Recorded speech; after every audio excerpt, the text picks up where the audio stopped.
AV Books presents A Christmas Carol by Charles Dickens. Preface. I have endeavoured in this ghostly little book to raise the ghost of an idea which shall not put my readers out of humour with themselves, with each other, with the season, or with me. May it haunt their house pleasantly, and no one wish to lay it. Their faithful friend and servant Charles Dickens, December 1843. Chapter 1. Marley's Ghost. Marley was dead to begin with. There is no doubt whatever about that. The register of his burial was signed by the clergyman, the clerk, the undertaker, and the chief mourner. Scrooge signed it, and Scrooge's name was good upon change, for anything he chose to put his hand to. Old Marley was as dead as a doornail. Mind, I don't mean to say that I know, of my own knowledge, what there is particularly dead about a doornail. I might have been inclined myself to regard a coffin nail as the deadest piece of ironmongery in the trade, but the wisdom of our ancestors is in the simile, and my unhallowed hands shall not disturb it, or the country's done for. You will therefore permit me to repeat emphatically that Marley was as dead as a doornail. Scrooge knew he was dead? Of course he did. How could it be otherwise? Scrooge and he were partners for I don't know how many years. Scrooge was his sole executor, his sole administrator, his sole assign, his sole residuary legatee, his sole friend and sole mourner. And even Scrooge was not so dreadfully cut up by the sad event, but that he was an excellent man of business on the very day of the funeral, and solemnized it with an undoubted bargain. The mention of Marley's funeral brings me back to the point I started from. There is no doubt that Marley was dead. This must be distinctly understood, or nothing wonderful can come of the story I am going to relate. If we were not perfectly convinced that Hamlet's father died before the play began, there would be nothing more remarkable in his taking a stroll at night, in an easterly wind, upon his own ramparts, than there would be in any other middle-aged gentleman rashly turning out after dark in a breezy spot, say St. Paul's churchyard for instance, literally to astonish his son's weak mind. Scrooge never painted out old Marley's name. There it stood, years afterwards, above the warehouse door, Scrooge and Marley. The firm was known as Scrooge and Marley. Sometimes people new to the business called Scrooge, and sometimes Marley. But he answered to both names. It was all the same to him. Oh, but he was a tight-fisted hand at the grindstone, Scrooge, a squeezing, wrenching, grasping, scraping, clutching, covetous old sinner, hard and sharp as flint from which no steel had ever struck out generous fire, secret and self-contained and solitary as an oyster.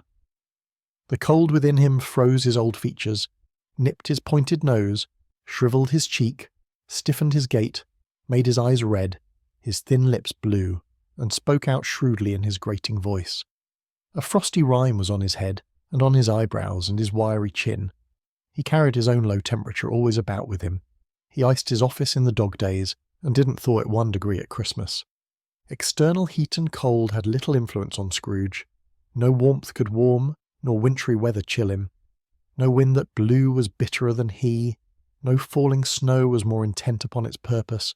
No pelting rain less open to entreaty. Foul weather didn't know where to have him. The heaviest rain and snow and hail and sleet could boast of the advantage over him in only one respect. They often came down handsomely, and Scrooge never did. Nobody ever stopped him in the street to say, with gladsome looks, "My dear Scrooge, how are you? When will you come to see me?" No beggars implored him to bestow a trifle. No children asked him what it was o'clock. No man or woman ever once in all his life inquired the way to such and such a place of Scrooge. Even the blindman's dogs appeared to know him, and when they saw him coming on, would tug their owners into doorways and up courts, and then would wag their tails as though they said, "No eye at all is better than an evil eye, dark master." But what did Scrooge care? It was the very thing he liked. To edge his way along the crowded paths of life, warning all human sympathy to keep its distance, was what the knowing ones call nuts to Scrooge. Once upon a time, of all the good days in the year on Christmas Eve, old Scrooge sat busy in his counting-house. It was cold, bleak, biting weather, foggy withal, and he could hear the people in the court outside go wheezing up and down, beating their hands upon their breasts, and stamping their feet upon the pavement stones to warm them. The city clocks had only just gone 3, but it was quite dark already. It had not been light all day, and candles were flaring in the windows of the neighbouring offices, like ruddy smears upon the palpable brown air. The fog came pouring in at every chink and keyhole, and was so dense without that although the court was of the narrowest, the houses opposite were mere phantoms. To see the dingy cloud come drooping down, obscuring everything, one might have thought that nature lived hard by and was brewing on a large scale. The door of Scrooge's counting-house was open that he might keep his eye upon his clerk, who in a dismal little cell beyond, a sort of tank, was copying letters. Scrooge had a very small fire, but the clerk's fire was so very much smaller that it looked like one coal. But he couldn't replenish it, for Scrooge kept the coal box in his own room, and so surely as the clerk came in with the shovel, the master predicted that it would be necessary for them to part. Wherefore the clerk put on his white comforter and tried to warm himself at the candle, in which effort, not being a man of a strong imagination, he failed.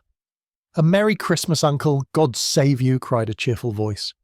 It was the voice of Scrooge's nephew, who came upon him so quickly that this was the first intimation he had of his approach. "Bah!" said Scrooge. "Humbug!"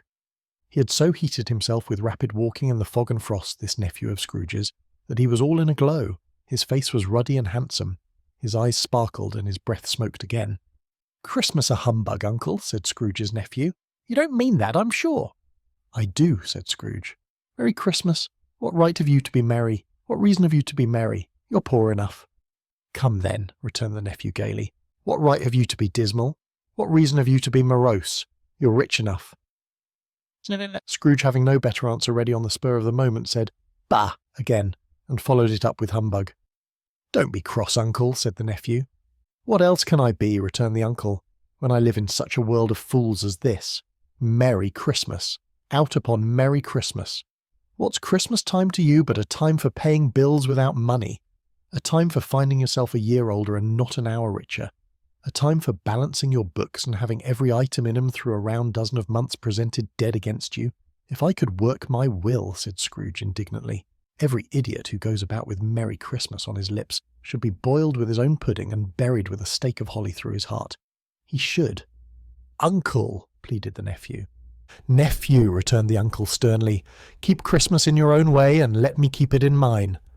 "Keep it," repeated Scrooge's nephew, "but you don't keep it." "Let me leave it alone then," said Scrooge. "Much good may it do you. Much good it has ever done you." "There are many things from which I might have derived good, by which I have not profited, I dare say," returned the nephew, "Christmas among the rest. But I am sure I have always thought of Christmas time, when it has come round, apart from the veneration due to its sacred name and origin, if anything belonging to it can be apart from that, as a good time, a kind, forgiving, charitable, pleasant time, the only time I know of, in the long calendar of the year, when men and women seem by one consent to open their shut-up hearts freely, and to think of people below them as if they really were fellow passengers to the grave, and not another race of creatures bound on other journeys. And therefore, uncle, though it has never put a scrap of gold or silver in my pocket, I believe that it has done me good, and will do me good, and I say, God bless it." The clerk in the tank involuntarily applauded. Becoming immediately sensible of the impropriety, he poked the fire and extinguished the last frail spark for ever. "Let me hear another sound from you," said Scrooge, "and you'll keep your Christmas by losing your situation. You're quite a powerful speaker, sir," he added, turning to his nephew. "I wonder you don't go into Parliament." "Don't be angry, uncle. Come, dine with us tomorrow." Scrooge said that he would see him. Yes, indeed he did. He went the whole length of the expression, and said that he would see him in that extremity first. "But why?" cried Scrooge's nephew. "Why did you get married?" said Scrooge. "Because I fell in love." "Because you fell in love," growled Scrooge, as if that were the only one thing in the world more ridiculous than a Merry Christmas. "Good afternoon." "Nay, uncle, but you never came to see me before that happened. Why give it as a reason for not coming now?" "Good afternoon," said Scrooge. "I want nothing from you. I ask nothing of you. Why cannot we be friends?" "Good afternoon," said Scrooge. "I am sorry with all my heart to find you so resolute. We have never had any quarrel to which I have been a party, but I have made the trial in homage to Christmas, and I'll keep my Christmas humour to the last. So a Merry Christmas, uncle." "Good afternoon," said Scrooge. "And a Happy New Year." "Good afternoon," said Scrooge. His nephew left the room without an angry word, notwithstanding. He stopped at the outer door to bestow the greetings of the season on the clerk, who, cold as he was warmer than Scrooge, for he returned them cordially. "There's another fellow," muttered Scrooge, who overheard him. "My clerk, with 15 shillings a week and a wife and family, talking about a Merry Christmas. I'll retire to Bedlam." This lunatic, in letting Scrooge's nephew out, had let 2 other people in. They were portly gentlemen, pleasant to behold, and now stood with their hats off in Scrooge's office. They had books and papers in their hands and bowed to him. "Scrooge and Marley's, I believe," said one of the gentlemen, referring to his list. "Have I the pleasure of addressing Mr. Scrooge, or Mr. Marley?" "Mr. Marley has been dead these 7 years," Scrooge replied. "He died 7 years ago, this very night." "We have no doubt his liberality is well represented by his surviving partner," said the gentleman, presenting his credentials. It certainly was, for they had been two kindred spirits. At the ominous word liberality, Scrooge frowned and shook his head and handed the credentials back. "At this festive season of the year, Mr. Scrooge," said the gentleman, taking up a pen, "it is more than usually desirable that we should make some slight provision for the poor and destitute, who suffer greatly at the present time. Many thousands are in want of common necessaries. Hundreds of thousands are in want of common comforts, sir." "Are there no prisons?" asked Scrooge. "Plenty of prisons," said the gentleman, laying down the pen again. "And the union workhouses?" demanded Scrooge. "Are they still in operation?" "They are. Still," returned the gentleman, "I wish I could say they were not." "The treadmill and the poor law are in full vigour, then?" said Scrooge. "Both very busy."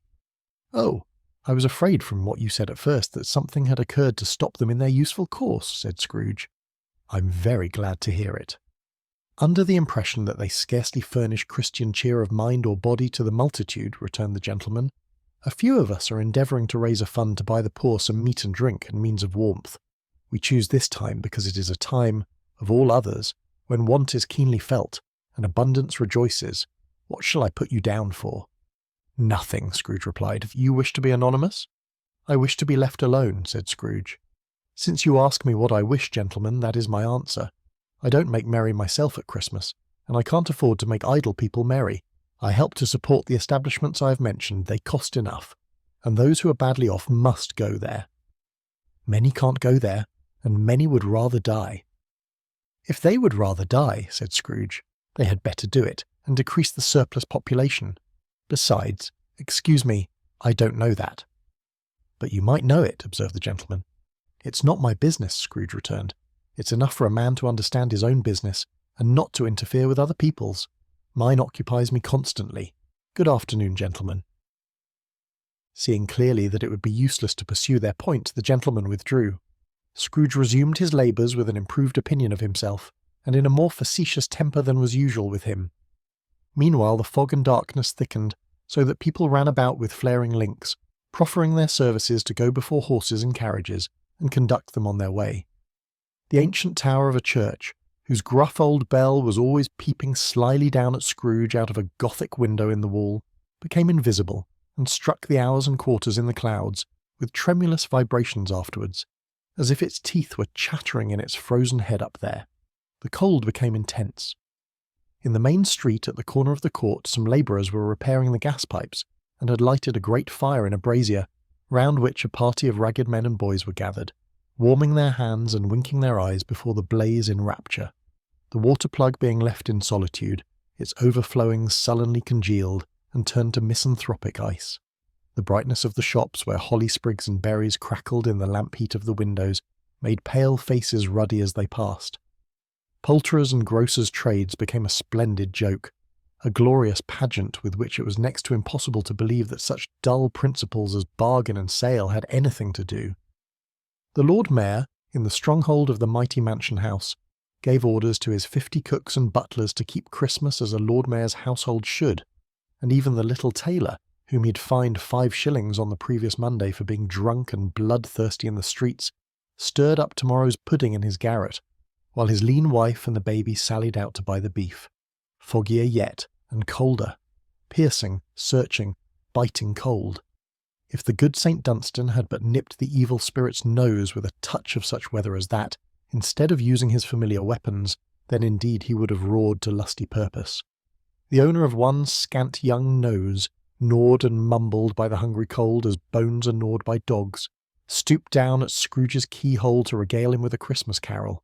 But at the first sound of "God bless you, merry gentlemen, may nothing you dismay," Scrooge seized the ruler with such energy of action that the singer fled in terror, leaving the keyhole to the fog and even more congenial frost. At length the hour of shutting up the counting-house arrived. With an ill will, Scrooge dismounted from his stool and tacitly admitted the fact to the expectant clerk in the tank, who instantly snuffed his candle out and put on his hat. "You'll want all day tomorrow, I suppose?" said Scrooge. "If quite convenient, sir." "It's not convenient," said Scrooge, "and it's not fair. If I was to stop £0.5 for it, you'd think yourself ill-used, I'll be bound." The clerk smiled faintly. "And yet," said Scrooge, "you don't think me ill-used when I pay a day's wages for no work." The clerk observed that it was only once a year. "A poor excuse for picking a man's pocket every 25th of December," said Scrooge, buttoning his greatcoat to the chin. "But I suppose you must have the whole day. Be here all the earlier next morning." The clerk promised that he would, and Scrooge walked out with a growl. The office was closed in a twinkling, and the clerk, with the long ends of his white comforter dangling below his waist, for he boasted no greatcoat, went down a slide on Cornhill at the end of a lane of boys 20 times, in honour of its being Christmas Eve, and then ran home to Camden Town as hard as he could pelt to play at blindman's buff. Scrooge took his melancholy dinner in his usual melancholy tavern, and having read all the newspapers and beguiled the rest of the evening with his banker's book, went home to bed. He lived in chambers which had once belonged to his deceased partner. They were a gloomy suite of rooms in a lowering pile of building up a yard, where it had so little business to be that one could scarcely help fancying it must have run there when it was a young house, playing at hide-and-seek with other houses, and have forgotten the way out again. It was old enough now, and dreary enough, for nobody lived in it but Scrooge, the other rooms being all let out as offices. The yard was so dark that even Scrooge, who knew its every stone, was fain to grope with his hands. The fog and frost so hung about the black old gateway of the house that it seemed as if the genius of the weather sat in mournful meditation on the threshold. Now, it is a fact that there was nothing at all particular about the knocker on the door, except that it was very large. It is also a fact that Scrooge had seen it night and morning during his whole residence in that place. Also that Scrooge had as little of what is called fancy about him as any man in the City of London, even including, which is a bold word, the corporations, aldermen, and livery. Let it also be borne in mind that Scrooge had not bestowed one thought on Marley since his last mention of his 7 years dead partner that afternoon. And then let any man explain to me, if he can, how it happened that Scrooge, having his key in the lock of the door, saw in the knocker, without its undergoing any intermediate process of change, not a knocker, but Marley's face. Marley's face. It was not in impenetrable shadow as the other objects in the yard were, but had a dismal light about it like a bad lobster in a dark cellar. It was not angry or ferocious, but looked at Scrooge as Marley used to look, with ghostly spectacles turned up upon its ghostly forehead. The hair was curiously stirred, as if by breath or hot air, and though the eyes were wide open, they were perfectly motionless. That and its livid colour made it horrible, but its horror seemed to be in spite of the face and beyond its control, rather than a part of its own expression. As Scrooge looked fixedly at this phenomenon, it was a knocker again. To say that he was not startled, or that his blood was not conscious of a terrible sensation to which it had been a stranger from infancy, would be untrue. But he put his hand upon the key he had relinquished, turned it sturdily, walked in, and lighted his candle. He did pause with a moment's irresolution before he shut the door, and he did look cautiously behind it first, as if he half expected to be terrified with the sight of Marley's pigtail sticking out into the hall, but there was nothing on the back of the door except the screws and nuts that held the knocker on, so he said, "Pooh, pooh," and closed it with a bang. The sound resounded through the house like thunder. Every room above and every cask in the wine merchant's cellars below appeared to have a separate peal of echoes of its own. Scrooge was not a man to be frightened by echoes. He fastened the door and walked across the hall and up the stairs, slowly too, trimming his candle as he went. You may talk vaguely about driving a coach and six up a good old flight of stairs, or through a bad young Act of Parliament, but I mean to say you might have got a hearse up that staircase and taken it broadwise with the splinter bar towards the wall and the door towards the balustrades, and done it easy. There was plenty of width for that, and room to spare, which is perhaps the reason why Scrooge thought he saw a locomotive hearse going on before him in the gloom. 6 gas lamps out of the street wouldn't have lighted the entry too well, so you may suppose that it was pretty dark with Scrooge's dip. Up Scrooge went, not caring a button for that. Darkness is cheap, and Scrooge liked it. But before he shut his heavy door, he walked through his rooms to see that all was right.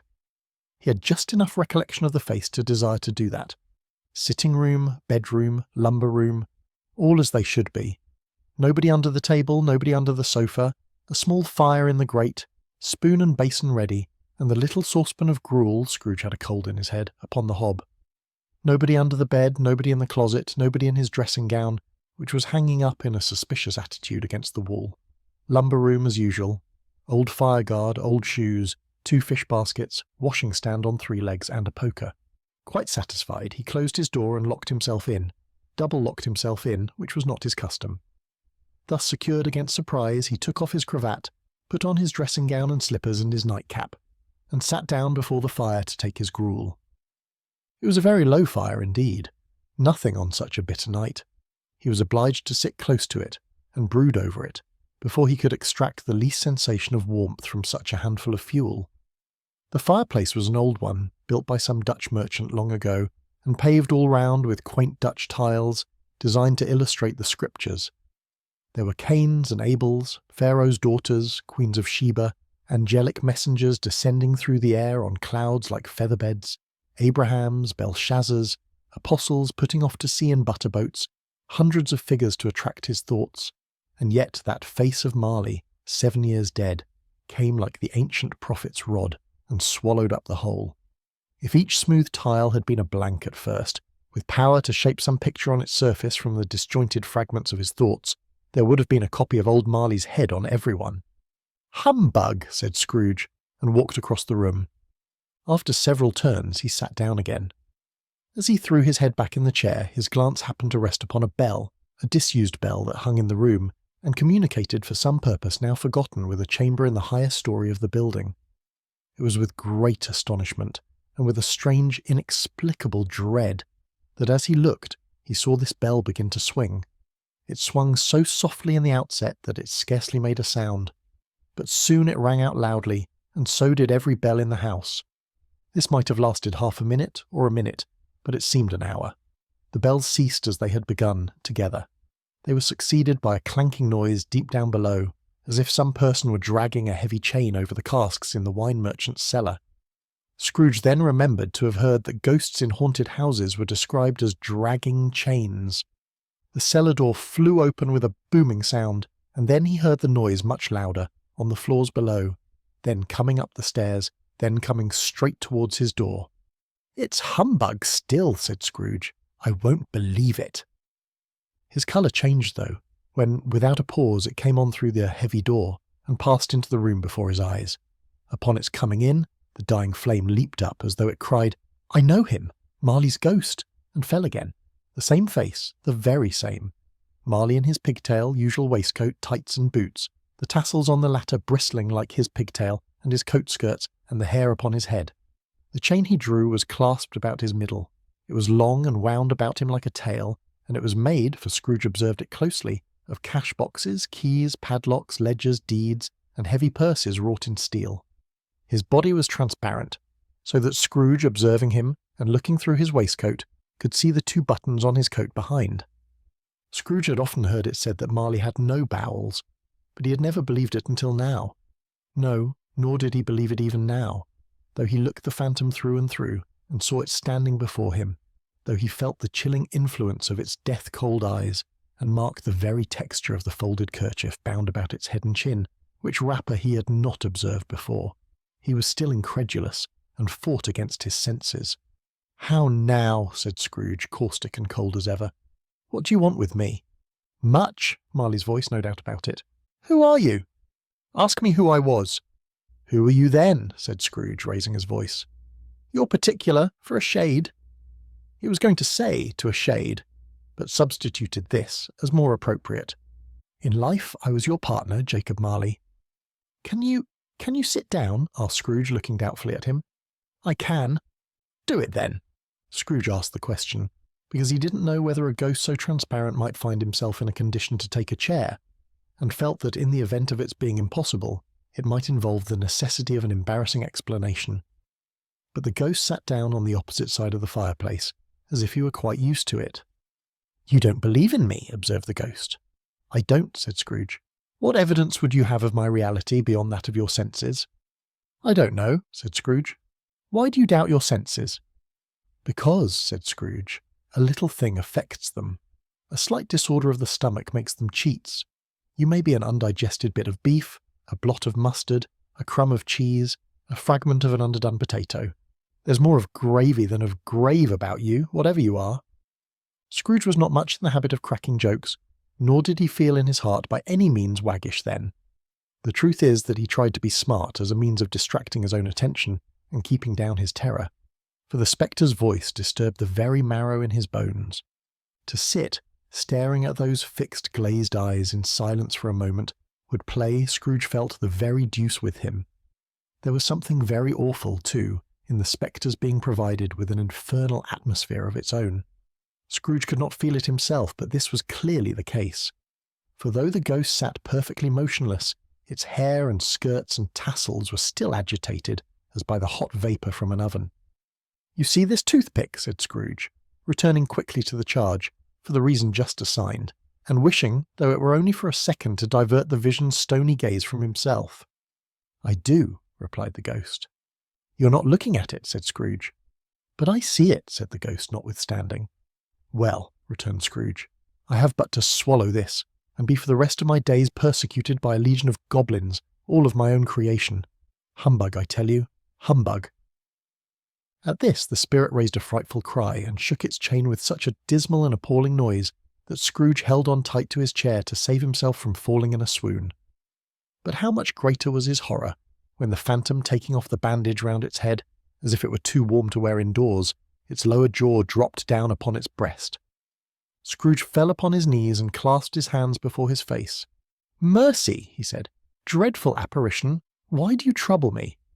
"Man of the worldly mind," replied the ghost, "do you believe in me or not?" "I do," said Scrooge. "I must. But why do spirits walk the earth, and why do they come to me?" "It is required of every man," the ghost returned, "that the spirit within him should walk abroad among his fellow men, and travel far and wide. And if that spirit goes not forth in life, it is condemned to do so after death. It is doomed to wander through the world, oh woe is me, and witness what it cannot share, but might have shared on earth, and turned to happiness." Again the spectre raised a cry, and shook its chain and wrung its shadowy hands. "You're fettered," said Scrooge, trembling. "Tell me why?" "I wear the chain I forged in life," replied the ghost. "I made it link by link, and yard by yard I girded it on of my own free will, and of my own free will I wore it. Is its pattern strange to you?" Scrooge trembled more and more. "Or would you know," pursued the ghost, "the weight and length of the strong coil you bear yourself? It was full as heavy and as long as this, 7 Christmas Eves ago. You have laboured on it since. It is a ponderous chain." Scrooge glanced about him on the floor, in the expectation of finding himself surrounded by some 50 or 60 fathoms of iron cable, but he could see nothing. "Jacob," he said imploringly, "old Jacob Marley, tell me more. Speak comfort to me, Jacob." "I have none to give," the ghost replied. "It comes from other regions, Ebenezer Scrooge, and is conveyed by other ministers to other kinds of men. Nor can I tell you what I would. A very little more is all permitted to me. I cannot rest, I cannot stay, I cannot linger anywhere. My spirit never walked beyond our counting-house. Mark me. In life my spirit never roved beyond the narrow limits of our money-changing hole, and weary journeys lie before me." It was a habit with Scrooge, whenever he became thoughtful, to put his hands in his breeches pockets. Pondering on what the ghost had said, he did so now, but without lifting up his eyes or getting off his knees. "You must have been very slow about it, Jacob," Scrooge observed, in a business-like manner, though with humility and deference. "Slow," the ghost repeated.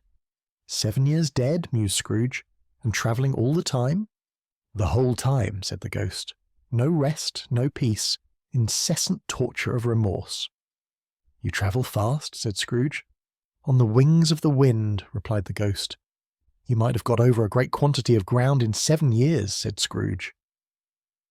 The ghost, on hearing this, set up another cry, and clanked its chain so hideously in the dead silence of the night that the ward would have been justified in indicting it for a nuisance. "Oh, captive, bound, and double-ironed," cried the phantom, "not to know that ages of incessant labour by immortal creatures, for this earth must pass into eternity before the good of which it is susceptible is all developed. Not to know that any Christian spirit working kindly in its little sphere, whatever it may be, will find its mortal life too short for its vast means of usefulness. not to know that no space of regret can make amends for one life's opportunity misused. Yet such was I. Oh, such was I.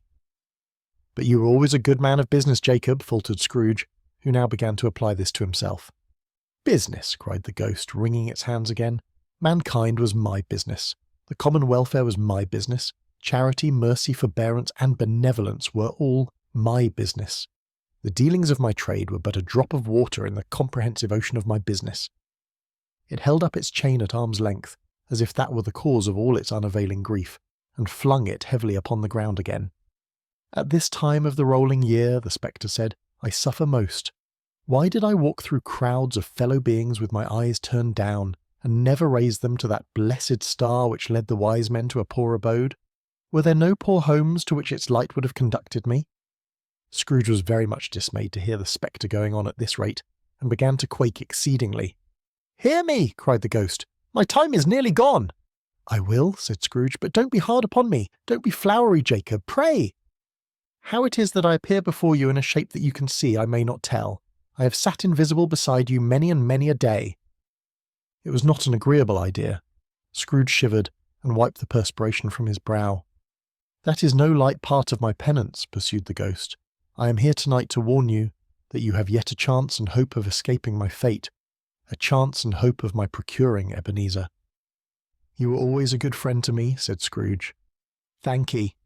"You will be haunted," resumed the ghost, "by 3 spirits."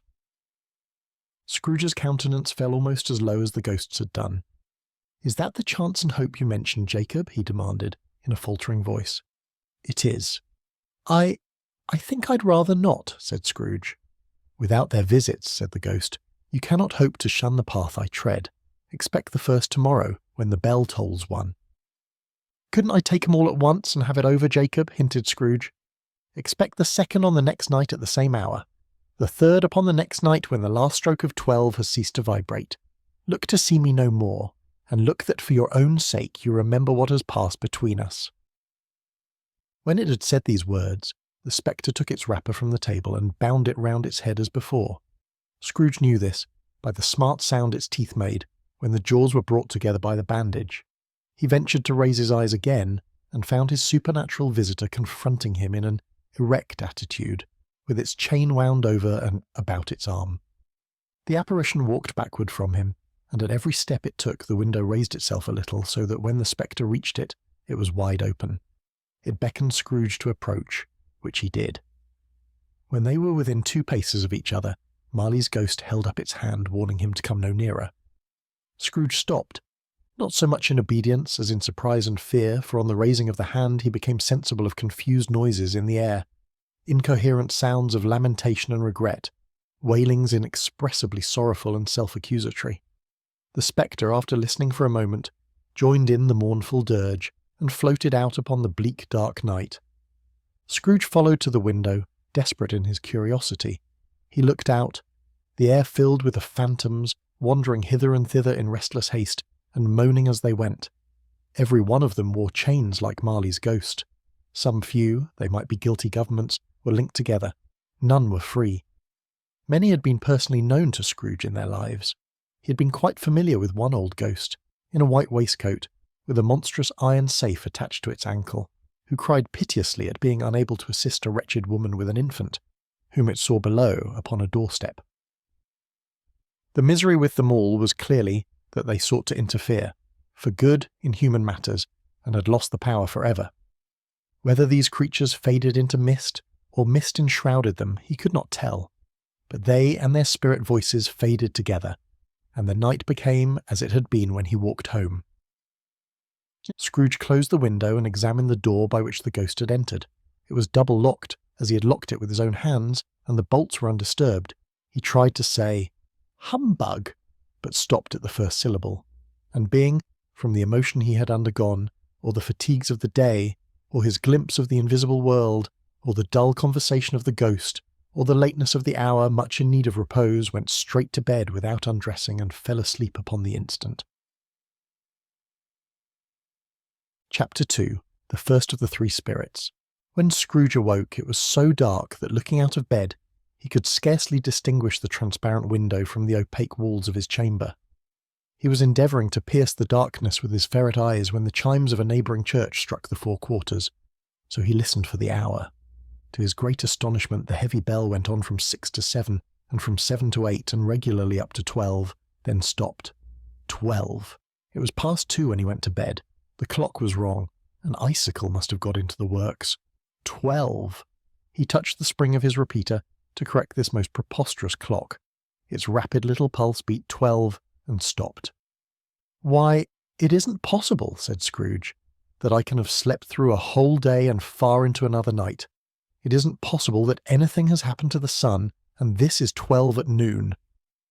The idea being an alarming one, he scrambled out of bed and groped his way to the window. He was obliged to rub the frost off with the sleeve of his dressing gown before he could see anything, and could see very little then. All he could make out was that it was still very foggy and extremely cold, and that there was no noise of people running to and fro and making a great stir, as there unquestionably would have been if night had beaten off bright day and taken possession of the world. This was a great relief, because 3 days after sight of this first of exchange pay, to Mr. Ebenezer Scrooge or his order, and so forth, would have become a mere United States security if there were no days to count by. Scrooge went to bed again, and thought and thought and thought it, over and over and over, and could make nothing of it. The more he thought, the more perplexed he was, and the more he endeavoured not to think, the more he thought. Marley's ghost bothered him exceedingly. Every time he resolved within himself, after mature inquiry, that it was all a dream, his mind flew back again, like a strong spring released to its first position, and presented the same problem to be worked all through. Was it a dream or not? Scrooge lay in this state until the chimes had gone 3 quarters more, when he remembered on a sudden that the ghost had warned him of a visitation when the bell tolled 1. He resolved to lie awake until the hour was past, and considering that he could no more go to sleep than go to heaven, this was perhaps the wisest resolution in his power. The quarter was so long that he was more than once convinced he must have sunk into a doze unconsciously, and missed the clock. At length it broke upon his listening ear. "Ding-dong! 1/4 past," said Scrooge, counting, but ding-dong. "Half-past," said Scrooge. Ding-dong. 1/4 to it, said Scrooge. Ding-dong. "The hour itself," said Scrooge triumphantly, "and nothing else." He spoke before the hour bell sounded, which it now did with a deep, dull, hollow melancholy 1. Light flashed up in the room upon the instant, and the curtains of his bed were drawn. The curtains of his bed were drawn aside, I tell you, by a hand, not the curtains at his feet nor the curtains at his back, but those to which his face was addressed. The curtains of his bed were drawn aside, and Scrooge, starting up into a half-recumbent attitude, found himself face to face with the unearthly visitor who drew them, as close to it as I am now to you, and I'm standing in the spirit at your elbow. It was a strange figure, like a child, yet not so like a child as like an old man, viewed through some supernatural medium, which gave him the appearance of having receded from the view and being diminished to a child's proportions. Its hair, which hung about its neck and down its back, was white as if with age, and yet the face had not a wrinkle in it, and the tenderest bloom was on the skin. The arms were very long and muscular, the hands the same, as if its hold were of uncommon strength. Its legs and feet, most delicately formed, were like those upper members bare. It wore a tunic of the purest white, and round its waist was bound a lustrous belt, the sheen of which was beautiful. It held a branch of fresh green holly in its hand, and in singular contradiction of that wintry emblem, had its dress trimmed with summer flowers. But the strangest thing about it was, that from the crown of its head there sprung a bright clear jet of light, by which all this was visible, and which was doubtless the occasion of its using, in its duller moments, a great extinguisher for a cap, which it now held under its arm. Even this, though, when Scrooge looked at it with increasing steadiness, was not its strangest quality, for as its belt sparkled and glittered now in one part and now in another, and what was light one instant at another time was dark, so the figure itself fluctuated in its distinctness, being now a thing with one arm, now with one leg, now with 20 legs, now a pair of legs without a head, now a head without a body, of which dissolving parts no outline would be visible in the dense gloom wherein they melted away. And in the very wonder of this, it would be itself again, distinct and clear as ever. "Are you the spirit, sir, whose coming was foretold to me?" asked Scrooge. "I am." The voice was soft and gentle. singularly low, as if instead of being so close beside him, it were at a distance. "Who and what are you?" Scrooge demanded. "I am the ghost of Christmas past." "Long past?" inquired Scrooge, observant of its dwarfish stature. "No, your past." Perhaps Scrooge could not have told anybody why, if anybody could have asked him, but he had a special desire to see the spirit in his cap, and begged him to be covered. "What?" exclaimed the ghost. "Would you so soon put out with worldly hands the light I give? Is it not enough that you are one of those whose passions made this cap, and forced me through whole trains of years to wear it low upon my brow?" Scrooge reverently disclaimed all intention to offend, or any knowledge of having wilfully bonneted the spirit at any period of his life. He then made bold to inquire what business brought him there. "Your welfare," said the ghost. Scrooge expressed himself much obliged, but could not help thinking that a night of unbroken rest would have been more conducive to that end. The spirit must have heard him thinking, for it said immediately, "Your reclamation, then! Take heed!" It put out its strong hand as it spoke, and clasped him gently by the arm. "Rise, and walk with me." It would have been in vain for Scrooge to plead that the weather and the hour were not adapted to pedestrian purposes, that bed was warm, and the thermometer a long way below freezing, that he was clad but lightly in his slippers, dressing-gown, and nightcap, and that he had a cold upon him at that time. The grasp, though gentle as a woman's hand, was not to be resisted. He rose, but finding that the spirit made towards the window, clasped its robe in supplication. "I am a mortal," Scrooge remonstrated, "and liable to fall." "Bear but a touch of my hand there," said the spirit, laying it upon his heart, "and you shall be upheld in more than this." As the words were spoken, they passed through the wall, and stood upon an open country road with fields on either hand. The city had entirely vanished. Not a vestige of it was to be seen. The darkness and the mist had vanished with it, for it was a clear, cold winter day with snow upon the ground. "Good heaven!" said Scrooge, clasping his hands together as he looked about him. "I was bred in this place. I was a boy here." The spirit gazed upon him mildly. Its gentle touch, though it had been light and instantaneous, appeared still present to the old man's sense of feeling. He was conscious of 1,000 odours floating in the air, each one connected with 1,000 thoughts and hopes and joys and cares long, long forgotten. "Your lip is trembling," said the ghost. "And what is that upon your cheek?" Scrooge muttered with an unusual catching in his voice that it was a pimple, and begged the ghost to lead him where he would. "You recollect the way?" inquired the spirit. "Remember it!" cried Scrooge with fervour. "I could walk it blindfold." "Strange to have forgotten it for so many years," observed the ghost. "Let us go on." They walked along the road, Scrooge recognising every gate and post and tree, until a little market town appeared in the distance, with its bridge, its church, and winding river. Some shaggy ponies now were seen trotting towards them with boys upon their backs, who called to other boys in country gigs and carts, driven by farmers. All these boys were in great spirits, and shouted to each other until the broad fields were so full of merry music that the crisp air laughed to hear it. "These are but shadows of the things that have been," said the ghost. "They have no consciousness of us." The jocund travellers came on, and as they came, Scrooge knew and named them every one. Why was he rejoiced beyond all bounds to see them? Why did his cold eye glisten, and his heart leap up as they went past? Why was he filled with gladness when he heard them give each other Merry Christmas, as they parted at crossroads and byways for their several homes? What was Merry Christmas to Scrooge? Out upon Merry Christmas, what good had it ever done to him? "The school is not quite deserted," said the ghost. "A solitary child neglected by his friends is left there still." Scrooge said he knew it, and he sobbed. They left the high road by a well-remembered lane, and soon approached a mansion of dull red brick, with a little weathercock-surmounted cupola on the roof, and a bell hanging in it. It was a large house, but one of broken fortunes, for the spacious offices were little used. Their walls were damp and mossy, their windows broken and their gates decayed.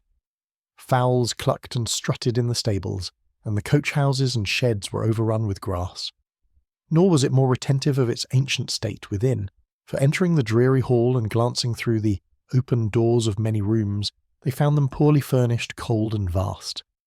There was an earthy savour in the air, a chilly bareness in the place, which associated itself somehow with too much getting up by candlelight, and not too much to eat. They went, the ghost and Scrooge, across the hall to a door at the back of the house. It opened before them, and disclosed a long, bare, melancholy room, made barer still by lines of plain deal forms and desks.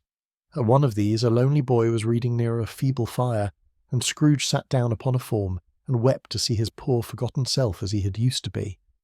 Not a latent echo in the house, not a squeak and scuffle from the mice behind the panelling, not a drip from the half-thawed water-spout in the dull yard behind, not a sigh among the leafless boughs of one despondent poplar, not the idle swinging of an empty storehouse door, no, not a clicking in the fire, but fell upon the heart of Scrooge with a softening influence, and gave a freer passage to his tears. The spirit touched him on the arm and pointed to his younger self, intent upon his reading. Suddenly a man, in foreign garments, wonderfully real and distinct to look at, stood outside the window with an axe stuck in his belt and leading an ass laden with wood by the bridle. "Why, it's Ali Baba!" Scrooge exclaimed in ecstasy. "It's dear old honest Ali Baba. Yes, yes, I know. One Christmas time, when yonder solitary child was left here all alone, he did come for the first time just like that. Poor boy. And Valentine," said Scrooge. "And his wild brother Orson. There they go. And what's his name? Who was put down in his drawers asleep, at the gate of Damascus. Don't you see him? And the Sultan's groom turned upside down by the genii. There he is upon his head. Serve him right. I'm glad of it. What business had he to be married to the princess?" To hear Scrooge expending all the earnestness of his nature on such subjects, in a most extraordinary voice between laughing and crying, and to see his heightened and excited face, would have been a surprise to his business friends in the city indeed. "There's the parrot," cried Scrooge. "Green body and yellow tail, with a thing like a lettuce growing out of the top of his head. There he is. Poor Robin Crusoe, he called him, when he came home again after sailing round the island. Poor Robin Crusoe. Where have you been, Robin Crusoe?" The man thought he was dreaming, but he wasn't. It was the parrot, you know. There goes Friday, running for his life to the little creek. Halloa, hoop, halloo. Then, with a rapidity of transition very foreign to his usual character, he said, in pity for his former self, "Poor boy," and cried again. "I wish," Scrooge muttered, putting his hand in his pocket, and looking about him, after drying his eyes with his cuff. "But it's too late now." "What is the matter?" asked the spirit. "Nothing," said Scrooge. "Nothing. There was a boy singing a Christmas carol at my door last night. I should like to have given him something, that's all." The ghost smiled thoughtfully, and waved its hand, saying as it did so, "Let us see another Christmas." Scrooge's former self grew larger at the words, and the room became a little darker and more dirty. The panels shrunk, the windows cracked, fragments of plaster fell out of the ceiling, and the naked laths were shown instead. But how all this was brought about, Scrooge knew no more than you do. He only knew that it was quite correct, that everything had happened so, that there he was, alone again, when all the other boys had gone home for the jolly holidays. He was not reading now, but walking up and down despairingly. Scrooge looked at the ghost, and with a mournful shaking of his head, glanced anxiously towards the door. It opened, and a little girl, much younger than the boy, came darting in, and putting her arms about his neck, and often kissing him, addressed him as her dear, dear brother. "I have come to bring you home, dear brother," said the child, clapping her tiny hands and bending down to laugh. "To bring you home, home, home." "Home, little Fan?" returned the boy. "Yes," said the child, brimful of glee. "Home for good and all, home for ever and ever. Father is so much kinder than he used to be, that home's like heaven. He spoke so gently to me one dear night when I was going to bed, that I was not afraid to ask him once more if you might come home, and he said yes, you should, and sent me in a coach to bring you, and you're to be a man," said the child, opening her eyes, "and are never to come back here. But first we're to be together all the Christmas long and have the merriest time in all the world." "You're quite a woman, little Fan," exclaimed the boy. She clapped her hands and laughed and tried to touch his head, but being too little, laughed again and stood on tiptoe to embrace him. Then she began to drag him, in her childish eagerness, towards the door, and he, nothing loth to go, accompanied her. A terrible voice in the hall cried, "Bring down Master Scrooge's box there!" And in the hall appeared the schoolmaster himself, who glared on Master Scrooge with a ferocious condescension, and threw him into a dreadful state of mind by shaking hands with him. He then conveyed him and his sister into the veriest old well of a shivering best parlour that ever was seen, where the maps upon the wall and the celestial and terrestrial globes in the windows were waxy with cold.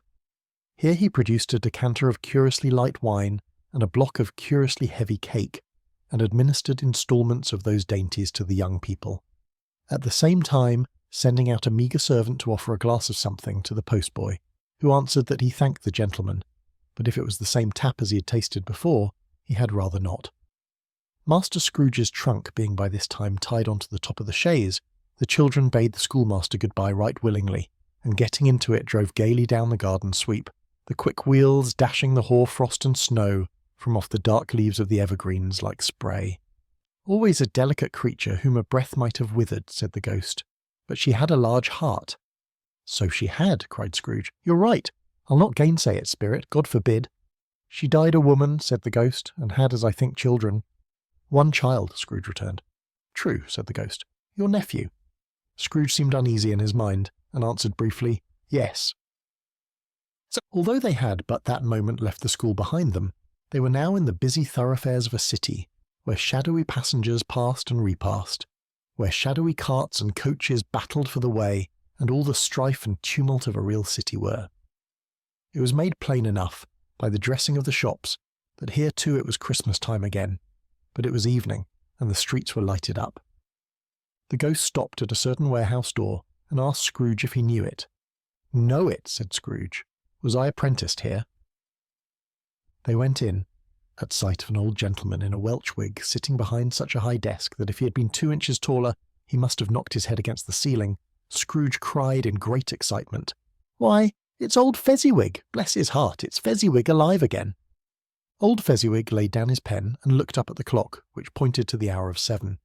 He rubbed his hands, adjusted his capacious waistcoat, laughed all over himself, from his shoes to his organ of benevolence, and called out in a comfortable, oily, rich, fat, jovial voice, "Yo-ho there, Ebenezer, Dick."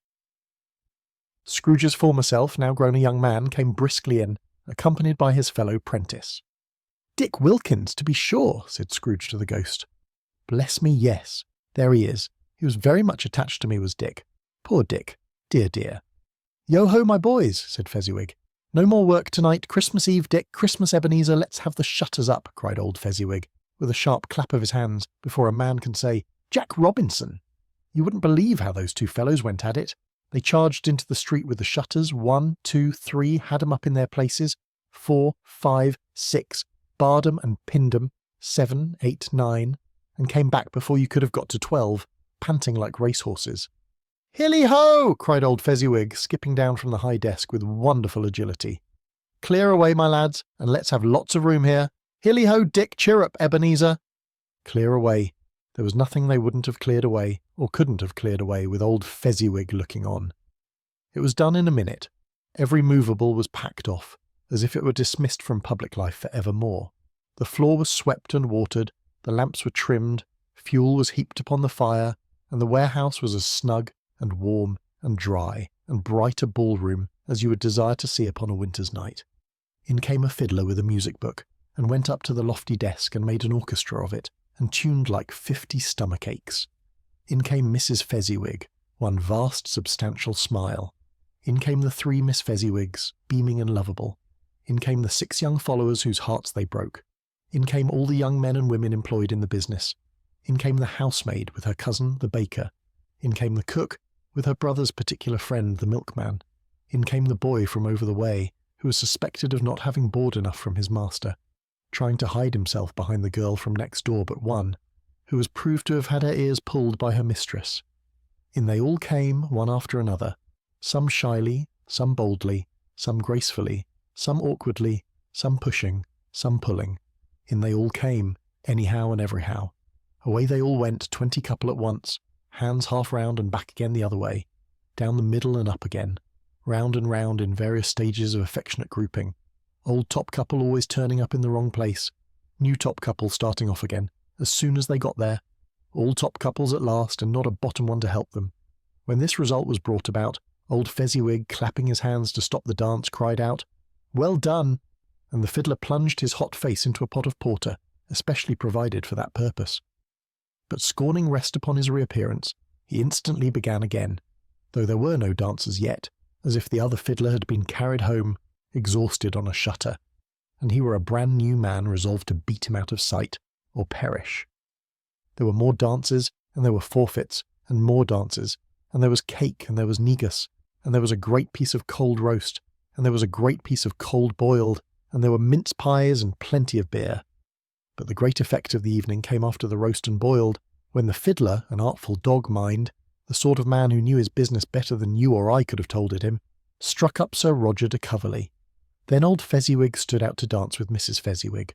Top couple too, with a good stiff piece of work cut out for them, 3 or 4 and 20 pair of partners, people who were not to be trifled with, people who would dance and had no notion of walking. But if they had been twice as many, 4 times, old Fezziwig would have been a match for them, and so would Mrs. Fezziwig. As to her, she was worthy to be his partner in every sense of the term. If that's not high praise, tell me higher, and I'll use it. A positive light appeared to issue from Fezziwig's calves. They shone in every part of the dance like moons. You couldn't have predicted, at any given time, what would become of them next. And when old Fezziwig and Mrs. Fezziwig had gone all through the dance, advance and retire, hold hands with your partner, bow and curtsy, corkscrew, thread the needle, and back again to your place. Fezziwig cut so deftly that he appeared to wink with his legs, and came upon his feet again without a stagger. When the clock struck 11, this domestic ball broke up. Mr. and Mrs. Fezziwig took their stations, one on either side the door, and shaking hands with every person individually as he or she went out, wished him or her a Merry Christmas. When everybody had retired but the 2 prentices, they did the same to them, and thus the cheerful voices died away and the lads were left to their beds, which were under a counter in the back shop. During the whole of this time, Scrooge had acted like a man out of his wits. His heart and soul were in the scene and with his former self. He corroborated everything, remembered everything, enjoyed everything, and underwent the strangest agitation. It was not until now, when the bright faces of his former self and Dick were turned from them, that he remembered the ghost, and became conscious that it was looking full upon him, while the light upon its head burnt very clear. "A small matter," said the ghost, "to make these silly folk so full of gratitude." "Small," echoed Scrooge. The spirit signed to him to listen to the 2 apprentices, who were pouring out their hearts in praise of Fezziwig, and when he had done so, said, "Why, is it not? He has spent but a few pounds of your mortal money, 3 or 4 perhaps. Is that so much that he deserves this praise?" "It isn't that," said Scrooge, heated by the remark, and speaking unconsciously like his former, not his latter self. "It isn't that, spirit. He has the power to render us happy or unhappy, to make our service light or burdensome, a pleasure or a toil. Say that his power lies in words and looks, in things so slight and insignificant that it is impossible to add and count them up. What then? The happiness he gives is quite as great as if it cost a fortune." He felt the spirit's glance and stopped. "What is the matter?" asked the ghost. "Nothing particular," said Scrooge. "Something, I think," the ghost insisted. "No," said Scrooge. "No. I should like to be able to say a word or 2 to my clerk just now, that's all." His former self turned down the lamps as he gave utterance to the wish, and Scrooge and the ghost again stood side by side in the open air. "My time grows short," observed the spirit. "Quick!" This was not addressed to Scrooge, or to anyone whom he could see, but it produced an immediate effect. For again Scrooge saw himself. He was older now, a man in the prime of life. His face had not the harsh and rigid lines of later years, but it had begun to wear the signs of care and avarice. There was an eager, greedy, restless motion in the eye, which showed the passion that had taken root, and where the shadow of the growing tree would fall.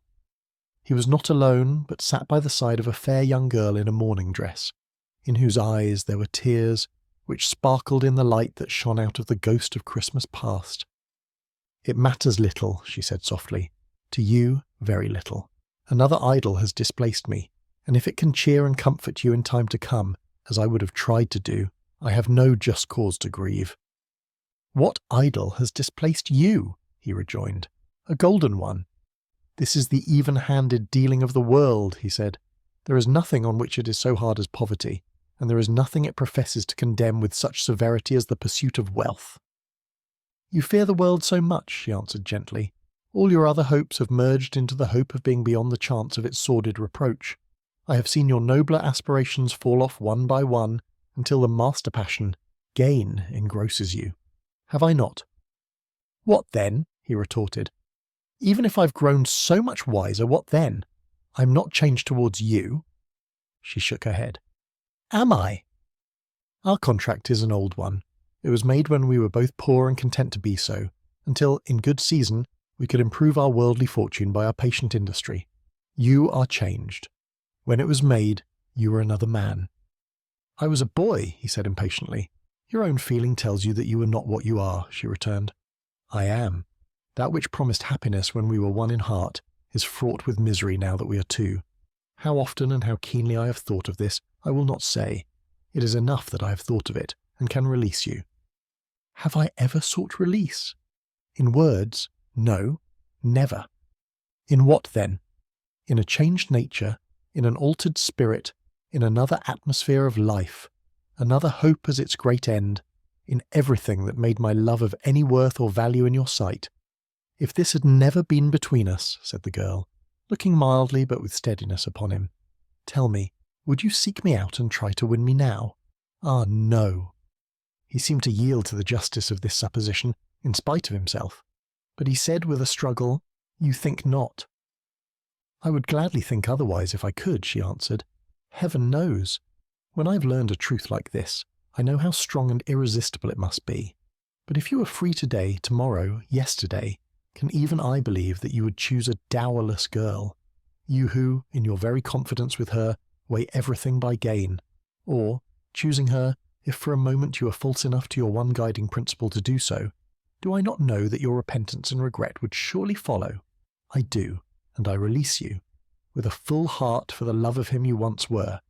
He was about to speak, but with her head turned from him, she resumed, "You may, the memory of what is past half makes me hope you will, have pain in this, a very, very brief time, and you will dismiss the recollection of it gladly as an unprofitable dream from which it happened well that you awoke. May you be happy in the life you have chosen." She left him, and they parted. "Spirit," said Scrooge, "show me no more, conduct me home. Why do you delight to torture me?" "One shadow more!" exclaimed the ghost. "No more!" cried Scrooge. "No more! I don't wish to see it. Show me no more!" But the relentless ghost pinioned him in both his arms, and forced him to observe what happened next. They were in another scene and place. A room, not very large or handsome, but full of comfort. Near to the winter fire sat a beautiful young girl, so like the last that Scrooge believed it was the same, until he saw her, now a comely matron, sitting opposite her daughter. The noise in this room was perfectly tumultuous, for there were more children there than Scrooge in his agitated state of mind could count, and unlike the celebrated herd in the poem, they were not 40 children conducting themselves like one, but every child was conducting itself like 40. The consequences were uproarious beyond belief, but no one seemed to care. On the contrary, the mother and daughter laughed heartily, and enjoyed it very much, and the latter, soon beginning to mingle in the sports, got pillaged by the young brigands most ruthlessly. What would I not have given to be one of them? Though I never could have been so rude, no, I wouldn't for the wealth of all the world have crushed that braided hair and torn it down, and for the precious little shoe I wouldn't have plucked it off, God bless my soul, to save my life. As to measuring her waist in sport as they did, bold young brood, I couldn't have done it. I should have expected my arm to have grown round it for a punishment, and never come straight again, and yet I should have dearly liked, I own, to have touched her lips, to have questioned her, that she might have opened them, to have looked upon the lashes of her downcast eyes, and never raised a blush, to have let loose waves of hair, an inch of which would be a keepsake beyond price. In short, I should have liked, I do confess, to have had the lightest licence of a child, and yet been man enough to know its value.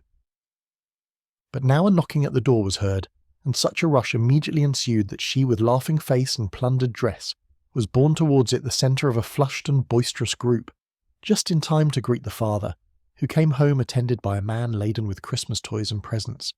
Then the shouting and the struggling, and the onslaught that was made on the defenceless porter, the scaling him with chairs for ladders, to dive into his pockets, despoil him of brown paper parcels, hold on tight by his cravat, hug him round the neck, pommel his back, and kick his legs in irrepressible affection. The shouts of wonder and delight with which the development of every package was received. The terrible announcement that the baby had been taken in the act of putting a doll's frying pan into his mouth, and was more than suspected of having swallowed a fictitious turkey glued on a wooden platter. The immense relief of finding this a false alarm, the joy and gratitude and ecstasy. They're all indescribable alike. It is enough that by degrees the children and their emotions got out of the parlour and by one stair at a time up to the top of the house, where they went to bed and so subsided. And now Scrooge looked on more attentively than ever, when the master of the house, having his daughter leaning fondly on him, sat down with her and her mother at his own fireside, and when he thought that such another creature, quite as graceful and as full of promise, might have called him father and been a springtime in the haggard winter of his life, his sight grew very dim indeed. "Belle," said the husband, turning to his wife with a smile, "I saw an old friend of yours this afternoon." "Who was it?" "Guess." "How can I?" "Tut, don't I know," she added in the same breath, laughing as he laughed. "Mr. Scrooge." Mr. Scrooge it was. I passed his office window, and as it was not shut up and he had a candle inside, I could scarcely help seeing him. His partner lies upon the point of death, I hear, and there he sat alone, quite alone in the world, I do believe. "Spirit," said Scrooge in a broken voice, "remove me from this place." "I told you these were shadows of the things that have been," said the ghost. "That they are what they are. Do not blame me." "Remove me," Scrooge exclaimed. "I cannot bear it." He turned upon the ghost, and seeing that it looked upon him with a face, in which in some strange way there were fragments of all the faces it had shown him, wrestled with it. "Leave me. Take me back. Haunt me no longer." In the struggle, if that can be called a struggle, in which the ghost with no visible resistance on its own part was undisturbed by any effort of its adversary, Scrooge observed that its light was burning high and bright, and dimly connecting that with its influence over him, he seized the extinguisher cap, and by a sudden action pressed it down upon its head. The spirit dropped beneath it, so that the extinguisher covered its whole form, but though Scrooge pressed it down with all his force, he could not hide the light, which streamed from under it in an unbroken flood upon the ground. He was conscious of being exhausted and overcome by an irresistible drowsiness, and further, of being in his own bedroom. He gave the cap a parting squeeze, in which his hand relaxed, and had barely time to reel to bed before he sank into a heavy sleep.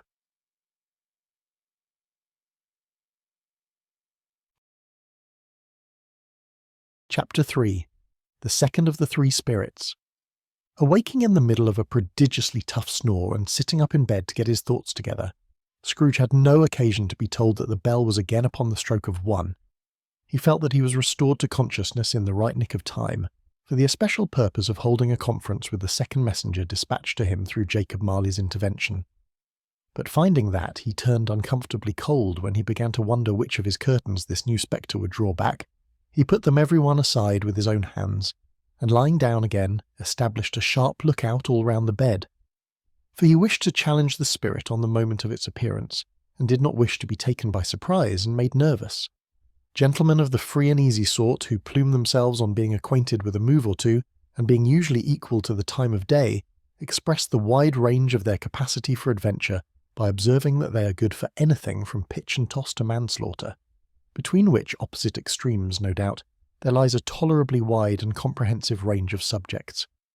Without venturing for Scrooge quite as hardly as this, I don't mind calling on you to believe that he was ready for a good broad field of strange appearances, and that nothing between a baby and a rhinoceros would have astonished him very much.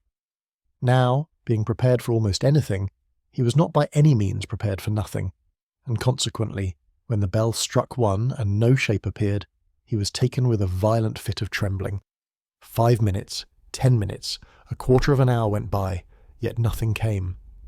All this time he lay upon his bed, the very core and centre of a blaze of ruddy light, which streamed upon it when the clock proclaimed the hour, and which being only light was more alarming than a dozen ghosts, as he was powerless to make out what it meant or would be at, and was sometimes apprehensive that he might be at that very moment an interesting case of spontaneous combustion, without having the consolation of knowing it.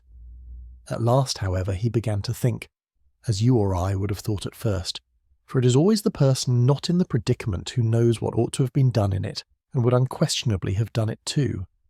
At last, I say, he began to think that the source and secret of this ghostly light might be in the adjoining room, from whence, on further tracing it, it seemed to shine. This idea taking full possession of his mind, he got up softly and shuffled in his slippers to the door. The moment Scrooge's hand was on the lock, a strange voice called him by his name, and bade him enter. He obeyed. It was his own room, there was no doubt about that. but it had undergone a surprising transformation. The walls and ceiling were so hung with living green that it looked a perfect grove, from every part of which bright gleaming berries glistened.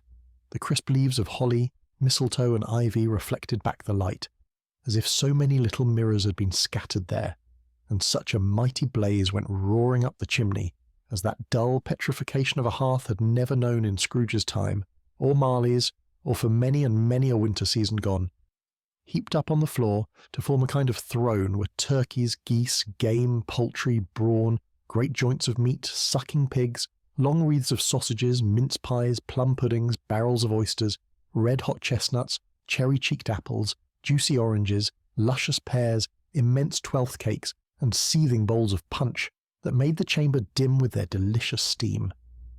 In easy state upon this couch there sat a jolly giant, glorious to see, who bore a glowing torch in shape not unlike Plenty's horn, and held it up high up to shed its light on Scrooge as he came peeping round the door. "Come in!" exclaimed the ghost. "Come in, and know me better, man." Scrooge entered timidly and hung his head before this spirit. He was not the dogged Scrooge he had been, and though the spirit's eyes were clear and kind, he did not like to meet them. "I am the ghost of Christmas present," said the spirit. "Look upon me." Scrooge reverently did so. It was clothed in one simple deep green robe or mantle bordered with white fur. This garment hung so loosely on the figure that its capacious breast was bare, as if disdaining to be warded or concealed by any artifice. Its feet, observable beneath the ample folds of the garment, were also bare, and on its head it wore no other covering than a holly wreath, set here and there with shining icicles. Its dark brown curls were long and free as its genial face, its sparkling eye, its open hand, its cheery voice, its unconstrained demeanour and its joyful air. Girded round its middle was an antique scabbard, but no sword was in it, and the ancient sheath was eaten up with rust.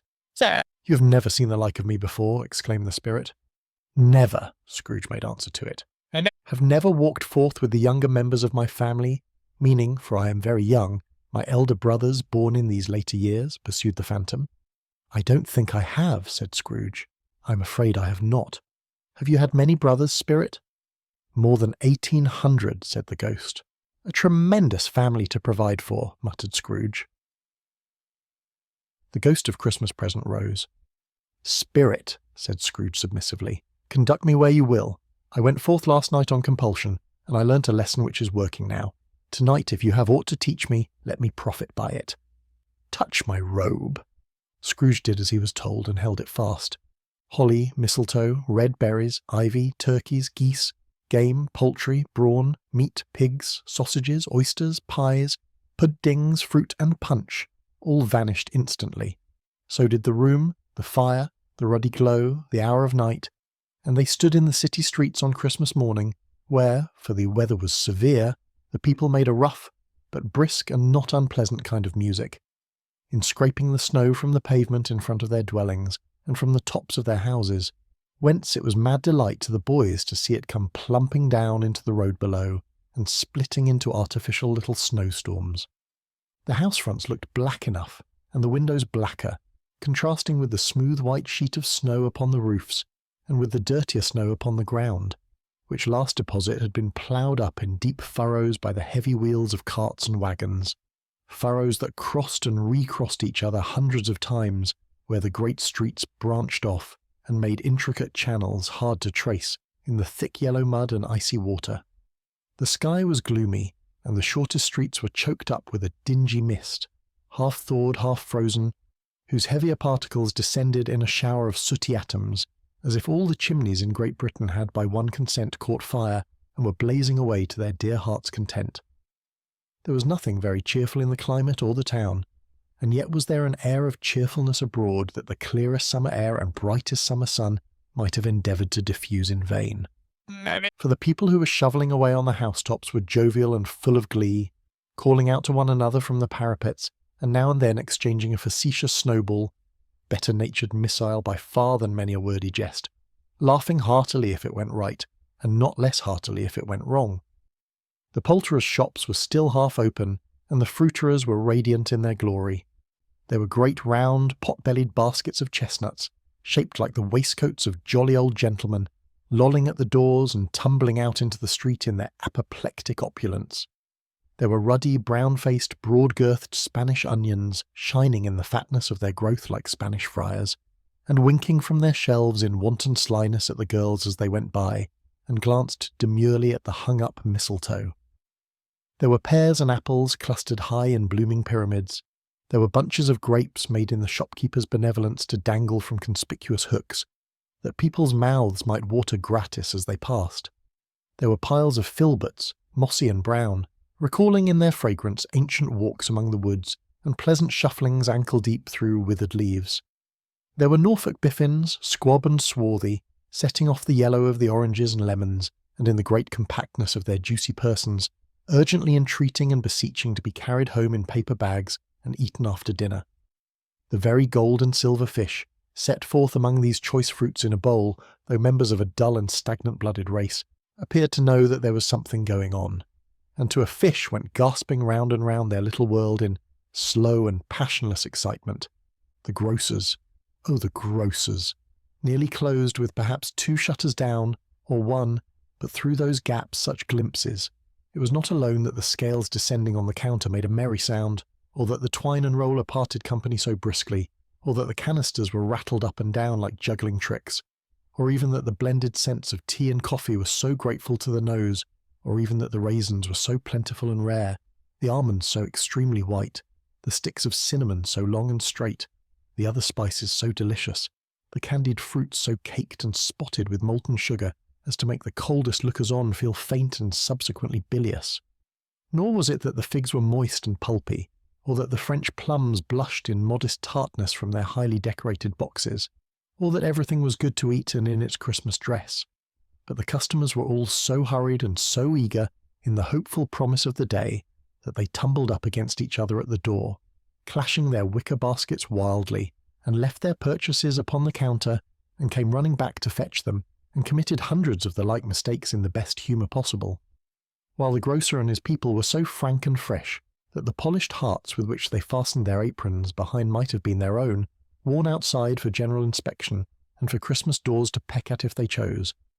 But soon the steeples called good people all to church and chapel, and away they came, flocking through the streets in their best clothes and with their gayest faces. And at the same time there emerged from scores of by-streets, lanes, and nameless turnings innumerable people carrying their dinners to the bakers' shops. The sight of these poor revellers appeared to interest the spirit very much, for he stood with Scrooge beside him in a baker's doorway, and taking off the covers as their bearers passed, sprinkled incense on their dinners from his torch. And it was a very uncommon kind of torch, for once or twice when there were angry words between some dinner carriers who had jostled each other, he shed a few drops of water on them from it, and their good humour was restored directly. For they said it was a shame to quarrel upon Christmas Day, and so it was. God love it, so it was. In time the bells ceased, and the bakers were shut up, and yet there was a genial shadowing forth of all these dinners and the progress of their cooking in the thawed blotch of wet above each baker's oven, where the pavement smoked as if its stones were cooking too. "Is there a peculiar flavour in what you sprinkle from your torch?" asked Scrooge. "There is, my own." "Would it apply to any kind of dinner on this day?" asked Scrooge. "To any kindly given, to a poor one most." "Why to a poor one most?" asked Scrooge. "Because it needs it most." "Spirit," said Scrooge after a moment's thought, "I wonder you, of all the beings in the many worlds about us, should desire to cramp these people's opportunities of innocent enjoyment." "Aye," cried the Spirit, "you would deprive them of their means of dining every 7th day, often the only day on which they can be said to dine at all," said Scrooge. "Wouldn't you?" "Aye," cried the Spirit. "You seek to close these places on the 7th day," said Scrooge, "and it comes to the same thing." "I seek," exclaimed the Spirit. "Forgive me if I am wrong. It has been done in your name, or at least in that of your family," said Scrooge. "There are some upon this earth of yours," returned the Spirit, "who lay claim to know us, and who do their deeds of passion, pride, ill will, hatred, envy, bigotry, and selfishness in our name, who are as strange to us and all our kith and kin as if they had never lived. Remember that, and charge their doings on themselves, not us." Scrooge promised that he would, and they went on, invisible as they had been before, into the suburbs of the town. It was a remarkable quality of the ghost, which Scrooge had observed at the baker's, that notwithstanding his gigantic size, he could accommodate himself to any place with ease, and that he stood beneath a low roof quite as gracefully and like a supernatural creature as it was possible he could have done in any lofty hall. And perhaps it was the pleasure the good spirit had in showing off this power of his, or else it was his own kind, generous, hearty nature, and his sympathy with all poor men, that led him straight to Scrooge's clerk's, for there he went, and took Scrooge with him, holding to his robe, and on the threshold of the door the spirit smiled, and stopped to bless Bob Cratchit's dwelling with the sprinkling of his torch. Think of that. Bob had but 15 bob a week himself. He pocketed on Saturdays but 15 copies of his Christian name, and yet the ghost of Christmas present blessed his 4-roomed house. Then up rose Mrs. Cratchit, Cratchit's wife, dressed out but poorly in a twice-turned gown but brave in ribbons, which are cheap and make a goodly show for 6pence, and she laid the cloth assisted by Belinda Cratchit, second of her daughters, also brave in ribbons, while Master Peter Cratchit plunged a fork into the saucepan of potatoes, and getting the corners of his monstrous shirt collar, Bob's private property, conferred upon his son and heir in honour of the day, into his mouth, rejoiced to find himself so gallantly attired, and yearned to show his linen in the fashionable parks. And now 2 smaller Cratchits, boy and girl, came tearing in, screaming that outside the baker's they had smelt the goose, and known it for their own, and basking in luxurious thoughts of sage and onion, these young Cratchits danced about the table, and exalted Master Peter Cratchit to the skies, while he, not proud although his collars nearly choked him, blew the fire until the slow potatoes bubbling up, knocked loudly at the saucepan lid to be let out and peeled. "What has ever got your precious father, then?" said Mrs. Cratchit. "And your brother Tiny Tim and Martha want as late last Christmas Day by half an hour." "Here's Martha, mother," said a girl, appearing as she spoke. "No, here's Martha, mother," cried the 2 young Cratchits. "Hurrah! There's such a goose, Martha."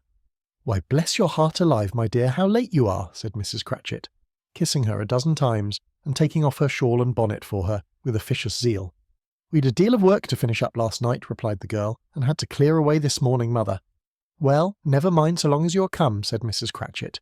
"Sit ye down before the fire, my dear, and have a warm, Lord bless ye." "No, no, there's father coming," cried the 2 young Cratchits, who were everywhere at once. "Hide, Martha, hide." So Martha hid herself, and in came little Bob, the father, with at least 3 feet of comforter exclusive of the fringe, hanging down before him, and his threadbare clothes darned up and brushed, to look seasonable, and Tiny Tim upon his shoulder. Alas for Tiny Tim, he bore a little crutch, and had his limbs supported by an iron frame. "Why, where's our Martha?" cried Bob Cratchit, looking round. "Not coming," said Mrs. Cratchit. "Not coming," said Bob, with a sudden declension in his high spirits, for he had been Tim's blood horse all the way from church, and had come home rampant. "Not coming upon Christmas Day." Martha didn't like to see him disappointed, if it were only in joke, so she came out prematurely from behind the closet door, and ran into his arms, while the 2 young Cratchits hustled Tiny Tim and bore him off into the wash-house, that he might hear the pudding singing in the copper. "And how did little Tim behave?" asked Mrs. Cratchit, when she had rallied Bob on his credulity, and Bob had hugged his daughter to his heart's content. "As good as gold," said Bob, "and better. Somehow he gets thoughtful sitting by himself so much, and thinks the strangest things you ever heard. He told me, coming home, that he hoped the people saw him in the church because he was a cripple, and it might be pleasant to them to remember upon Christmas Day, who made lame beggars walk and blind men see." Bob's voice was tremulous when he told them this, and trembled more when he said that Tiny Tim was growing strong and hearty. His active little crutch was heard upon the floor, and back came Tiny Tim before another word was spoken, escorted by his brother and sister to his stool before the fire, and while Bob, turning up his cuffs, as if, poor fellow, they were capable of being made more shabby, compounded some hot mixture in a jug with gin and lemons, and stirred it round and put it on the hob to simmer. Master Peter and the 2 ubiquitous young Cratchits went to fetch the goose, with which they soon returned in high procession. Such a bustle ensued that you might have thought a goose the rarest of all birds, a feathered phenomenon, to which a black swan was a matter of course, and in truth it was something very like it in that house. Mrs. Cratchit made the gravy, ready beforehand in a little saucepan, hissing hot. Master Peter mashed the potatoes with incredible vigour. Miss Belinda sweetened up the apple sauce. Martha dusted the hot plates. Bob took Tiny Tim beside him in a tiny corner at the table, The two young Cratchits set chairs for everybody, not forgetting themselves, and mounting guard upon their posts, crammed spoons into their mouths, lest they should shriek for goose before their turn came to be helped. At last the dishes were set on, and grace was said. It was succeeded by a breathless pause, as Mrs. Cratchit, looking slowly all along the carving knife, prepared to plunge it in the breast. But when she did, and when the long-expected gush of stuffing issued forth, one murmur of delight arose all around the board, and even Tiny Tim, excited by the two young Cratchits, beat on the table with the handle of his knife and feebly cried, "Hurrah! There never was such a goose." Bob said he didn't believe there ever was such a goose cooked. Its tenderness and flavour, size and cheapness were the themes of universal admiration. Eked out by the applesauce and mashed potatoes, it was a sufficient dinner for the whole family. Indeed, as Mrs. Cratchit said with great delight, surveying one small atom of a bone upon the dish, they hadn't ate it all at last. Yet everyone had had enough, and the youngest Cratchits in particular were steeped in sage and onion to the eyebrows. But now, the plates being changed by Miss Belinda, Mrs. Cratchit left the room alone, too nervous to bear witnesses, to take the pudding up and bring it in. Suppose it should not be done enough. Suppose it should break in turning out. Suppose somebody should have got over the wall of the backyard and stolen it, while they were merry with the goose. A supposition at which the two young Cratchits became livid. All sorts of horrors were supposed. Hello! A great deal of steam. The pudding was out of the copper. A smell like a washing day. That was the cloth. A smell like an eating house. And a pastry cook's next door to each other, with a laundress's next door to that. That was the pudding. In half a minute Mrs. Cratchit entered, flushed but smiling proudly, with the pudding, like a speckled cannonball, so hard and firm, blazing in half a quartern of ignited brandy, and bedight with Christmas holly stuck into the top. Oh, a wonderful pudding, Bob Cratchit said, and calmly too that he regarded it as the greatest success achieved by Mrs. Cratchit since their marriage. Mrs. Cratchit said that now the weight was off her mind, she would confess she had had her doubts about the quantity of flour. Everybody had something to say about it, but nobody said or thought it was at all a small pudding for a large family. It would have been flat heresy to do so. Any Cratchit would have blushed to hint at such a thing. At last the dinner was all done, the cloth was cleared, the hearth swept, and the fire made up. The compound in the jug being tasted and considered perfect, apples and oranges were put upon the table, and a shovelful of chestnuts on the fire. Then all the Cratchit family drew round the hearth, in what Bob Cratchit called a circle, meaning half a one, and at Bob Cratchit's elbow stood the family display of glass, 2 tumblers, and a custard cup without a handle. These held the hot stuff from the jug, however, as well as golden goblets would have done, and Bob served it out with beaming looks, while the chestnuts on the fire sputtered and crackled noisily. Then Bob proposed, "A Merry Christmas to us all, my dears. God bless us," which all the family re-echoed. "God bless us every one," said Tiny Tim, the last of all. He sat very close to his father's side upon his little stool. Bob held his withered little hand in his, as if he loved the child and wished to keep him by his side, and dreaded that he might be taken from him. "Spirit," said Scrooge, with an interest he'd never felt before, "tell me if Tiny Tim will live." "I see a vacant seat," replied the ghost, "in the poor chimney corner, and a crutch without an owner carefully preserved. If these shadows remain unaltered by the future, the child will die." "No, no," said Scrooge. "Oh no, kind spirit, say he will be spared." "If these shadows remain unaltered by the future, none other of my race," returned the ghost, "will find him here. What then? If he be like to die, he had better do it, and decrease the surplus population." Scrooge hung his head to hear his own words quoted by the spirit, and was overcome with penitence and grief. "Man," said the ghost, "if man you be in heart, not adamant, forbear that wicked cant until you have discovered what the surplus is, and where it is. Will you decide what men shall live, what men shall die? It may be that in the sight of heaven you are more worthless and less fit to live than millions like this poor man's child.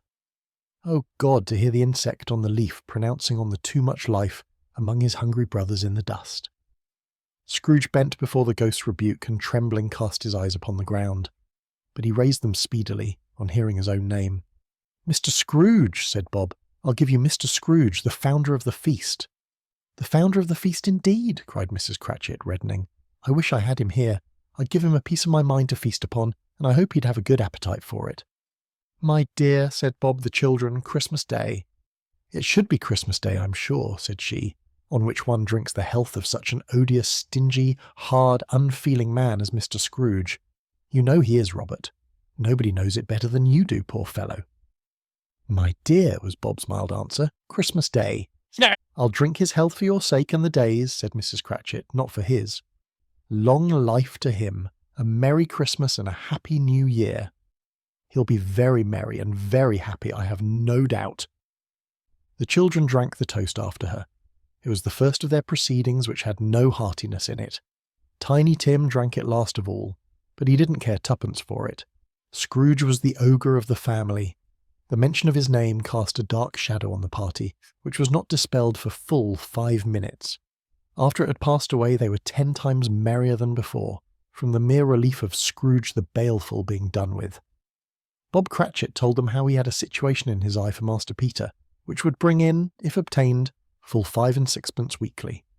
The 2 young Cratchits laughed tremendously at the idea of Peter's being a man of business, and Peter himself looked thoughtfully at the fire from between his collars, as if he were deliberating what particular investments he should favour when he came into the receipt of that bewildering income.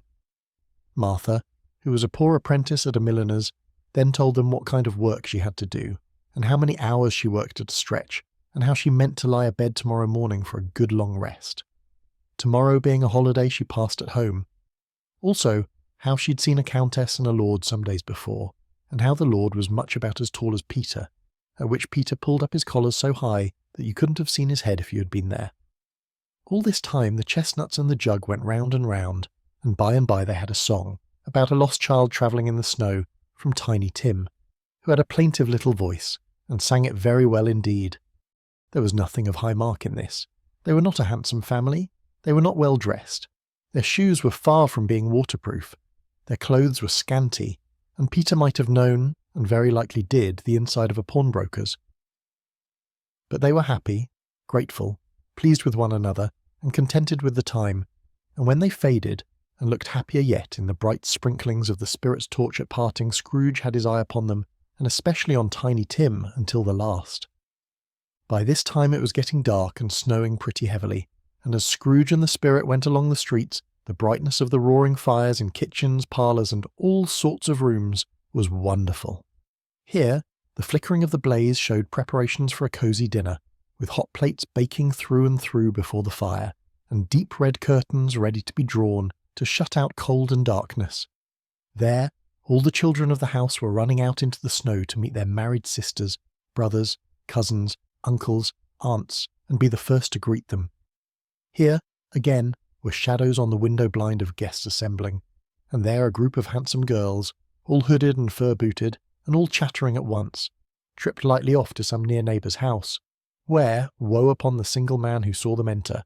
Artful witches, well they knew it, in a glow. But if you had judged from the numbers of people on their way to friendly gatherings, you might have thought that no one was at home to give them welcome when they got there, instead of every house expecting company, and piling up its fires half-chimney high. Blessings on it, how the ghost exulted, how it bared its breadth of breast, and opened its capacious palm, and floated on, outpouring with a generous hand its bright and harmless mirth on everything within its reach. The very lamplighter, who ran on before dotting the dusky street with specks of light, and who was dressed to spend the evening somewhere, laughed out loudly as the spirit passed, though little kenned the lamplighter that he had any company but Christmas. And now, without a word of warning from the ghost, they stood upon a bleak and desert moor, where monstrous masses of rude stone were cast about as though it were the burial place of giants, and water spread itself wheresoever it listed, or would have done so but for the frost that held it prisoner, and nothing grew but moss and furze and coarse rank grass. Down in the west the setting sun had left a streak of fiery red, which glared upon the desolation for an instant, like a sullen eye, and frowning lower, lower, lower yet, was lost in the thick gloom of darkest night. "What place is this?" asked Scrooge. "A place where miners live who labour in the bowels of the earth," returned the spirit. "But they know me. See?" A light shone from the window of a hut, and swiftly they advanced towards it. Passing through the wall of mud and stone, they found a cheerful company assembled round a glowing fire. An old man and woman, with their children and their children's children, and another generation beyond that, all decked out gaily in their holiday attire. The old man, in a voice that seldom rose above the howling of the wind upon the barren waste, was singing them a Christmas song. It had been a very old song when he was a boy, and from time to time they all joined in the chorus. So surely as they raised their voices, the old man got quite blithe and loud, and so surely as they stopped, his vigour sang again. The spirit did not tarry here, but bade Scrooge hold his robe, and passing on above the moor, sped whither? Not to see, to see. To Scrooge's horror, looking back, he saw the last of the land, a frightful range of rocks behind them, and his ears were deafened by the thundering of water, as it rolled and roared and raged among the dreadful caverns it had worn, and fiercely tried to undermine the earth. Built upon a dismal reef of sunken rocks, some league or so from shore, on which the waters chafed and dashed, the wild year through, there stood a solitary lighthouse. Great heaps of seaweed clung to its base, and storm birds, born of the wind, one might suppose, as seaweed of the water, rose and fell about it like the waves they skimmed. But even here, two men who watched the light had made a fire, that through the loophole in the thick stone wall shed out a ray of brightness on the awful sea.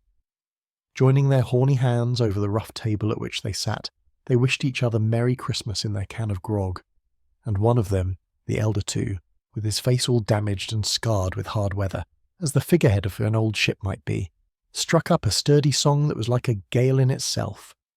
Again the ghost sped on, above the black and heaving sea, on, until, being far away, as he told Scrooge, from any shore, they lighted on a ship.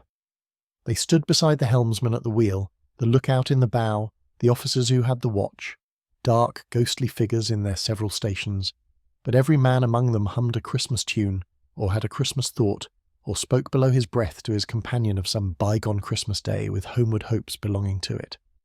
And every man on board, waking or sleeping, good or bad, had had a kinder word for another on that day than on any day in the year, and had shared to some extent in its festivities, and had remembered those he cared for at a distance, and had known that they delighted to remember him. It was a great surprise to Scrooge, while listening to the moaning of the wind and thinking what a solemn thing it was to move on through the lonely darkness over an unknown abyss, whose depths were secrets as profound as death. It was a great surprise to Scrooge, while thus engaged, to hear a hearty laugh.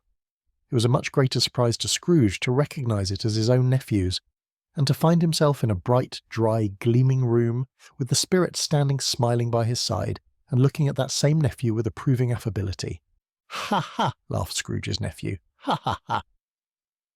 If you should happen, by any unlikely chance, to know a man more blessed in a laugh than Scrooge's nephew, all I can say is, I should like to know him too. Introduce him to me, and I'll cultivate his acquaintance. It is a fair, even-handed, noble adjustment of things, that while there is infection in disease and sorrow, there is nothing in the world so irresistibly contagious as laughter and good humour. When Scrooge's nephew laughed in this way, holding his sides, rolling his head, and twisting his face into the most extravagant contortions, Scrooge's niece, by marriage, laughed as heartily as he, and their assembled friends, being not a bit behindhand, roared out lustily, "Ha ha ha ha ha ha ha! He said that Christmas was a humbug, as I live," cried Scrooge's nephew. "He believed it too." "More shame for him, Fred," said Scrooge's niece indignantly. "Bless those women. They never do anything by halves. They're always in earnest. She was very pretty, exceedingly pretty, with a dimpled, surprised-looking capital face, a ripe little mouth that seemed made to be kissed, as no doubt it was, all kinds of good little dots about her chin that melted into one another when she laughed, and the sunniest pair of eyes you ever saw in any little creature's head. Altogether she was what you would have called provoking, you know, but satisfactory too. Oh, perfectly satisfactory." "He's a comical old fellow," said Scrooge's nephew. "That's the truth, and not so pleasant as he might be. However, his offences carry their own punishment, and I have nothing to say against him." "I'm sure he is very rich, Fred," hinted Scrooge's niece. "At least you always tell me so." "What of that, my dear?" said Scrooge's nephew. "His wealth is of no use to him. He don't do any good with it. He don't make himself comfortable with it. He hasn't the satisfaction of thinking, ha ha ha ha, that he's ever going to benefit us with it." "I have no patience with him," observed Scrooge's niece. Scrooge's niece's sisters and all the other ladies expressed the same opinion. "Oh, I have," said Scrooge's nephew. "I am sorry for him. I couldn't be angry with him if I tried. Who suffers by his ill whims, Himself, always. Here he takes it into his head to dislike us, and he won't come and dine with us.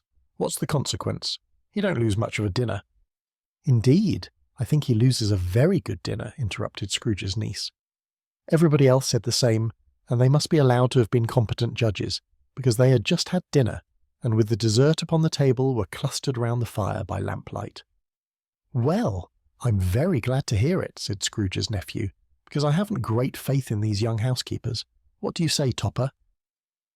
Topper had clearly got his eye upon one of Scrooge's niece's sisters, for he answered that a bachelor was a wretched outcast who had no right to express an opinion on the subject.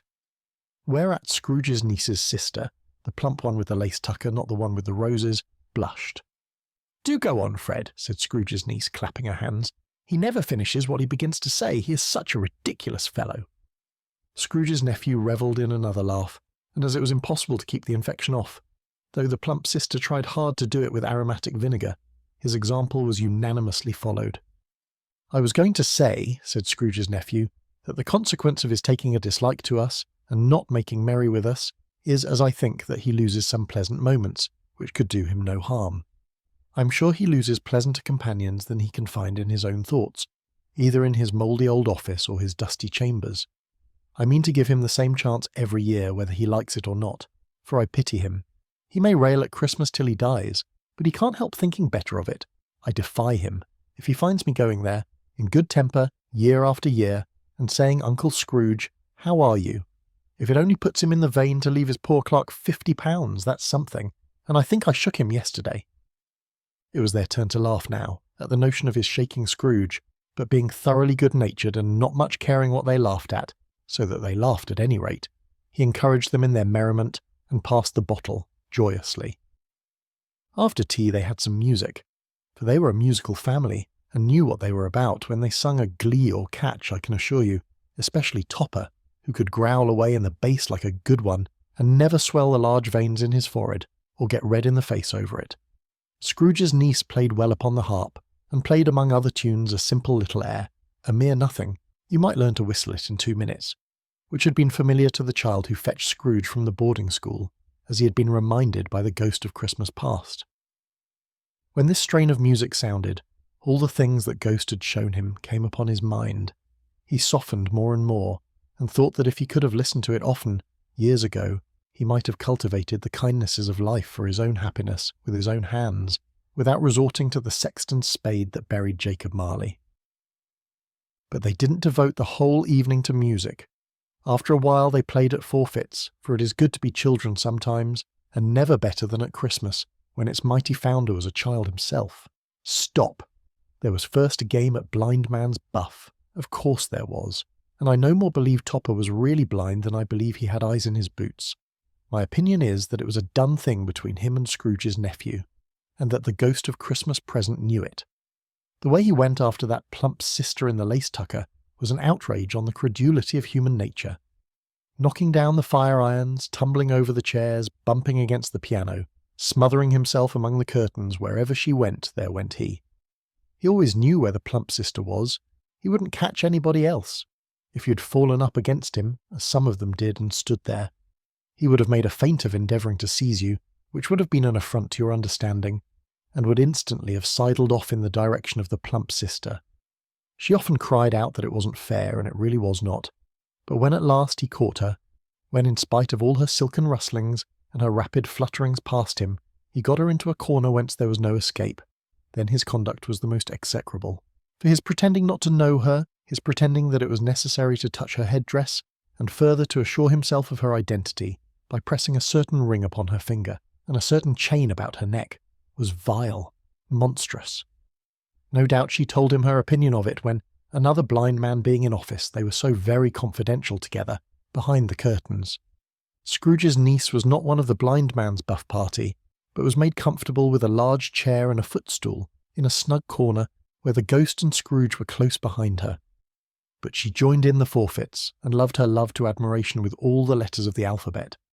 Likewise at the game of how, when, and where, she was very great, and to the secret joy of Scrooge's nephew beat her sisters hollow, though they were sharp girls too, as Topper could have told you.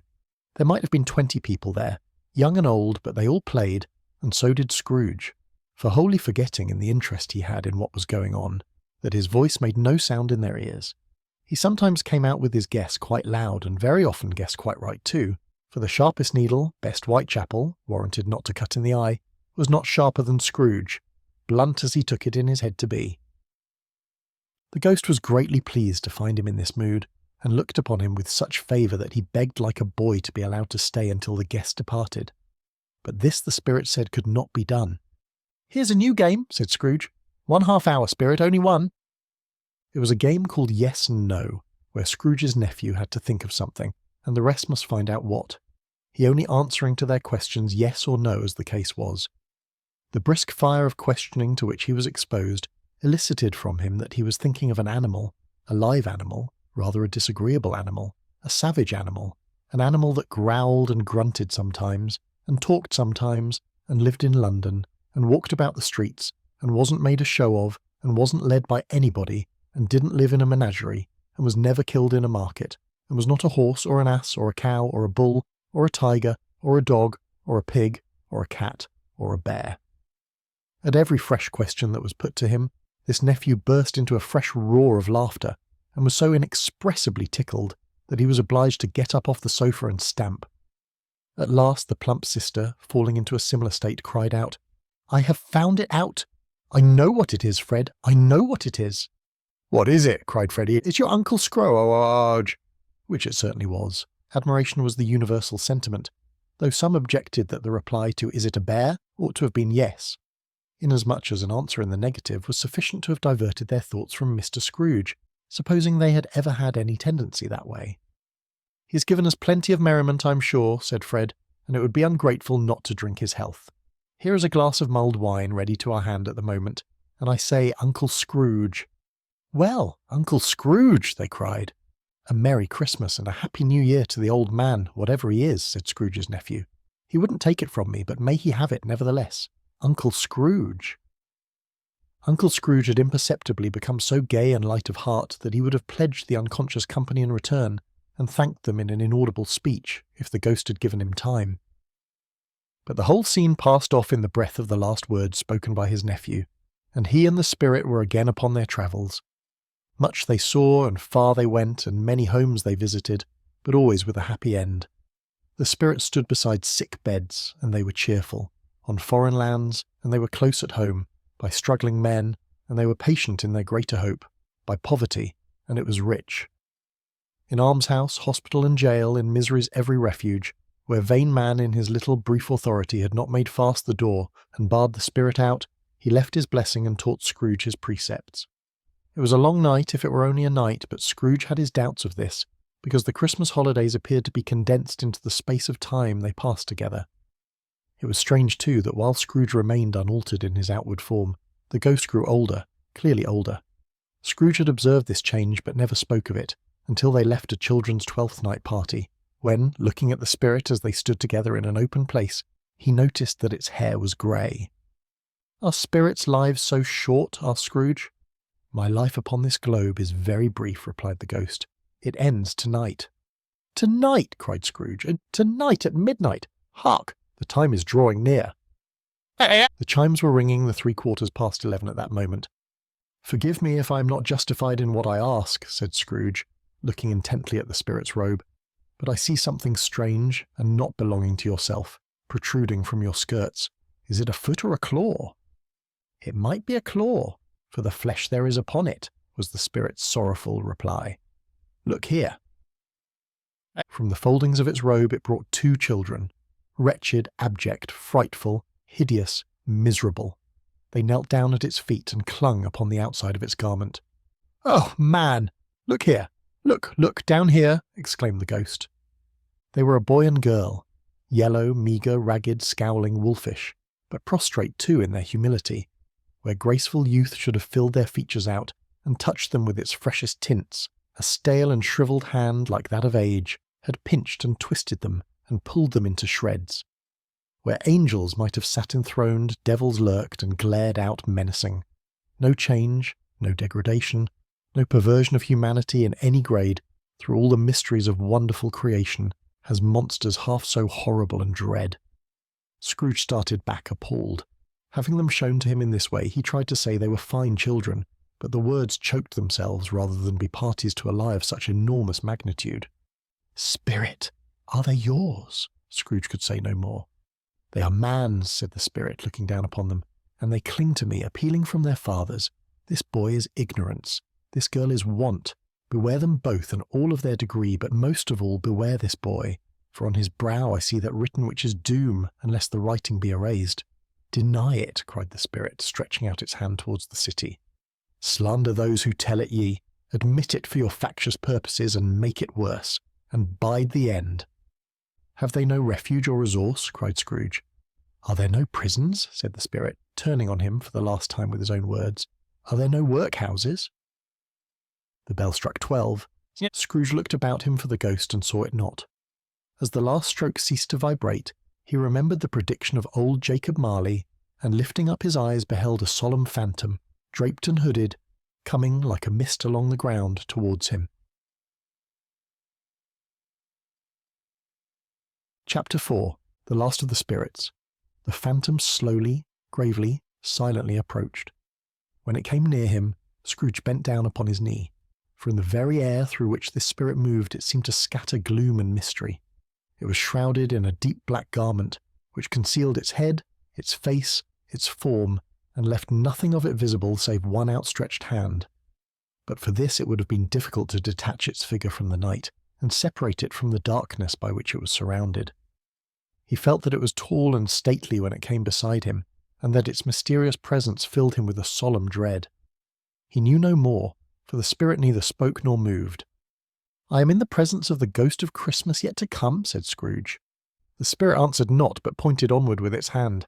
"You are about to show me shadows of the things that have not happened, but will happen in the time before us," Scrooge pursued. "Is that so, spirit?" The upper portion of the garment was contracted for an instant in its folds, as if the spirit had inclined its head. That was the only answer he received. Although well used to ghostly company by this time, Scrooge feared the silent shape so much that his legs trembled beneath him, and he found that he could hardly stand when he prepared to follow it. The spirit paused a moment, as observing his condition and giving him time to recover. But Scrooge was all the worse for this.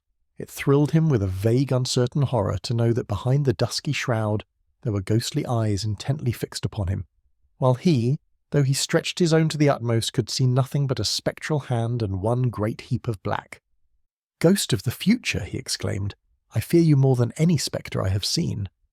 But as I know your purpose is to do me good, and as I hope to live to be another man from what I was, I am prepared to bear you company, and do it with a thankful heart.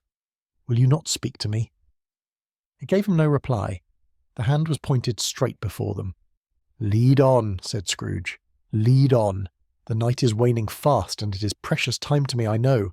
Lead on, spirit." The phantom moved away as it had come towards him. Scrooge followed in the shadow of its dress, which bore him up, he thought, and carried him along.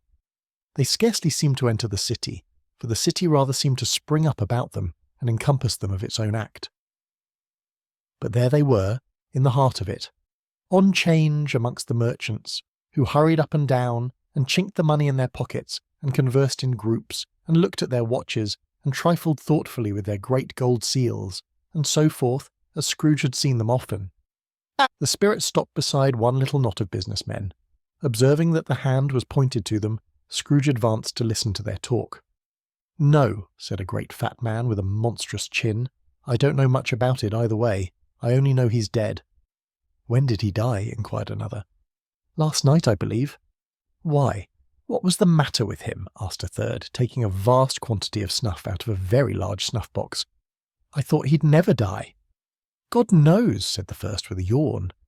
"What has he done with his money?" asked a red-faced gentleman with a pendulous excrescence on the end of his nose that shook like the gills of a turkey-cock. "I haven't heard," said the man with the large chin, yawning again. "Left it to his company, perhaps. He hasn't left it to me, that's all I know." This pleasantry was received with a general laugh. "It's likely to be a very cheap funeral," said the same speaker, "for upon my life I don't know of anybody to go to it. Suppose we make up a party and volunteer." "I don't mind going if a lunch is provided," observed the gentleman with the excrescence on his nose, "but I must be fed if I make one." Another laugh.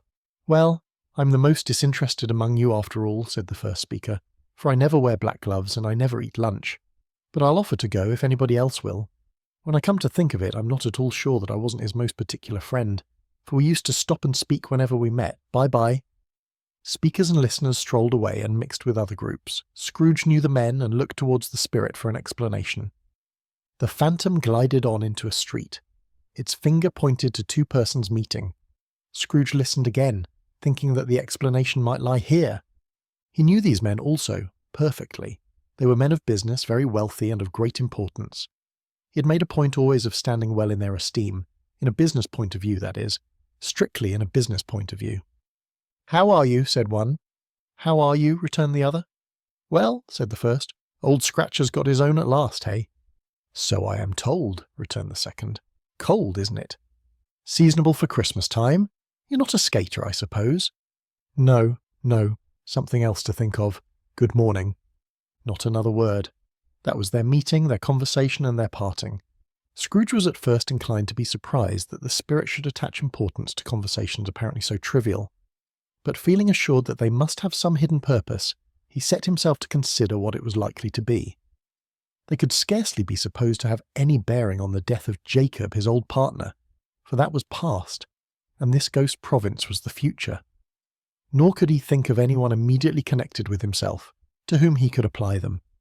But nothing doubting that to whomsoever they applied they had some latent moral for his own improvement, he resolved to treasure up every word he heard, and everything he saw, and especially to observe the shadow of himself when it appeared. For he had an expectation that the conduct of his future self would give him the clue he missed, and would render the solution of these riddles easy. He looked about in that very place for his own image, but another man stood in his accustomed corner, and though the clock pointed to his usual time of day for being there, he saw no likeness of himself among the multitudes that poured in through the porch. It gave him little surprise, however, for he had been revolving in his mind a change of life, and thought and hoped he saw his new-born resolutions carried out in this. Quiet and dark beside him stood the phantom with its outstretched hand. When he roused himself from his thoughtful quest, he fancied from the turn of the hand and its situation in reference to himself that the unseen eyes were looking at him keenly. It made him shudder and feel very cold. They left the busy scene and went into an obscure part of the town, where Scrooge had never penetrated before, although he recognised its situation and its bad repute. The ways were foul and narrow, the shops and houses wretched, the people half-naked, drunken, slipshod, ugly. Alleys and archways, like so many cesspools, disgorged their offences of smell and dirt and life upon the straggling streets, and the whole quarter reeked with crime, with filth and misery. Far in this den of infamous resort there was a low-browed, beetling shop, below a penthouse roof, where iron, old rags, bottles, bones, and greasy offal were bought. Upon the floor within were piled up heaps of rusty keys, nails, chains, hinges, files, scales, weights, and refuse iron of all kinds.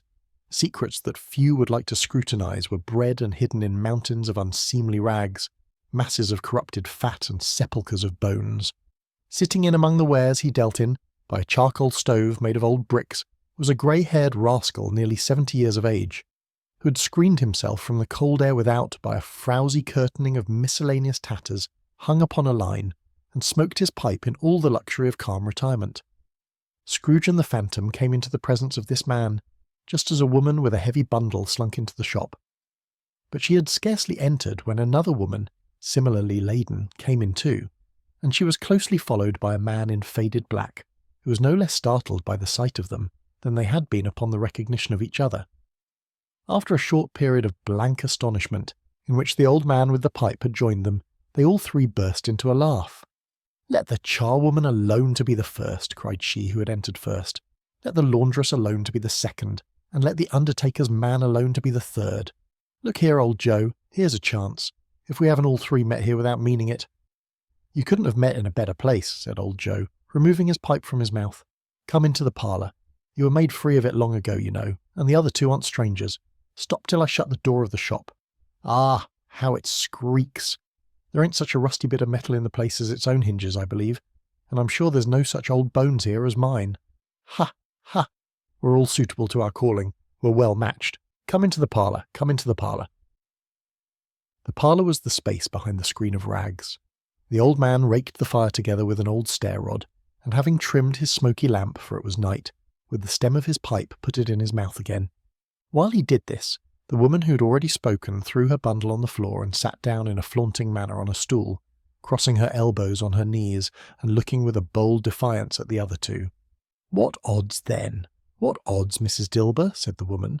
"Every person has a right to take care of themselves. He always did." "That's true indeed," said the laundress. "No man more so." "Why then? Don't stand staring as if you was afraid, woman. Who's the wiser? We're not going to pick holes in each other's coats, I suppose." "No, indeed," said Mrs. Dilber and the man together. "We should hope not." "Very well then," cried the woman. "That's enough. Who's the worse for the loss of a few things like these? Not a dead man, I suppose." "No, indeed," said Mrs. Dilber, laughing. "If he wanted to keep him after he was dead, a wicked old screw," pursued the woman. "Why wasn't he natural in his lifetime? If he had been, he'd have had somebody to look after him when he was struck with death, instead of lying gasping out his last there alone by himself." "It's the truest word that ever was spoke," said Mrs. Dilber. "It's a judgment on him." "I wish it was a little heavier one," replied the woman. "And it should have been, you may depend upon it, if I could have laid my hands on anything else. Open that bundle, old Joe, and let me know the value of it. Speak out plain. I'm not afraid to be the first, nor afraid for them to see it. We knew pretty well that we were helping ourselves before we met here, I believe. It's no sin. Open the bundle, Joe." But the gallantry of her friends would not allow of this, and the man in faded black mounting the breach first produced his plunder. It was not extensive. A seal or two, a pencil case, a pair of sleeve buttons, and a brooch of no great value were all. They were severally examined and appraised by old Joe, who chalked the sums he was disposed to give for each upon the wall, and added them up into a total when he found there was nothing more to come. "That's your account," said Joe, "and I wouldn't give another sixpence if I was to be boiled for not doing it. Who's next?" Mrs. Dilber was next. Sheets and towels, a little wearing apparel, 2 old-fashioned silver teaspoons, a pair of sugar tongs, and a few boots. Her account was stated on the wall in the same manner. "I always give too much to ladies. It's a weakness of mine, and that's the way I ruin myself," said old Joe. "That's your account. If you asked me for another penny and made it an open question, I'd repent of being so liberal and knock off half a crown." "And now, undo my bundle, Joe," said the first woman. Joe went down on his knees for the greater convenience of opening it, and having unfastened a great many knots, dragged out a large and heavy roll of some dark stuff. "What do you call this?" said Joe. "Bed curtains." "Ah!" returned the woman, laughing and leaning forward on her crossed arms. "Bed curtains!" "You don't mean to say you took 'em down, rings and all, with him lying there?" said Joe. "Yes, I do," replied the woman. "Why not?" "You were born to make your fortune," said Joe, "and you'll certainly do it." "I certainly shan't hold my hand when I get anything in it by reaching it out for the sake of such a man as he was, I promise you, Joe," returned the woman coolly. "Don't drop that oil upon the blankets now." "His blankets?" asked Joe. "Whose else's, do you think?" replied the woman. "He isn't likely to take cold without 'em, I dare say." "I hope he didn't die of anything catching, eh?" said old Joe, stopping into his work and looking up. "Don't you be afraid of that," returned the woman. "I aren't so fond of his company that I'd loiter about him for such things if he did. Ah, you may look through that shirt till your eyes ache, but you won't find a hole in it, nor a threadbare place. It's the best he had, and a fine one too. They'd have wasted it if it hadn't been for me." "What do you call wasting of it?" asked old Joe. "Putting it on him to be buried in, to be sure," replied the woman with a laugh. "Somebody was fool enough to do it, but I took it off again. If calico ain't good enough for such a purpose, it isn't good enough for anything. It's quite as becoming to the body. He can't look uglier than he did in that one." Scrooge listened to this dialogue in horror. As they sat grouped about their spoil in the scanty light afforded by the old man's lamp, he viewed them with a detestation and disgust, which could hardly have been greater, though they had been obscene demons, marketing the corpse itself. "Hee-ha!" laughed the same woman, when old Joe, producing a flannel bag with money in it, told out their several gains upon the ground. "This is the end of it, you see. He frightened every one away from him when he was alive, to profit us when he was dead. Ha! Ha! Ha!" "Spirit!" said Scrooge, shuddering from head to foot. I see. The case of this unhappy man might be my own. My life tends that way now. Merciful heaven, what is this?" He recoiled in terror, for the scene had changed, and now he almost touched a bed, a bare, uncurtained bed, on which beneath a ragged sheet there lay a something covered up, which though it was dumb announced itself in awful language. The room was very dark, too dark to be observed with any accuracy, though Scrooge glanced round it in obedience to a secret impulse, anxious to know what kind of room it was. A pale light rising in the outer air fell straight upon the bed, and on it, plundered and bereft, unwatched, unwept, uncared for, was the body of this man.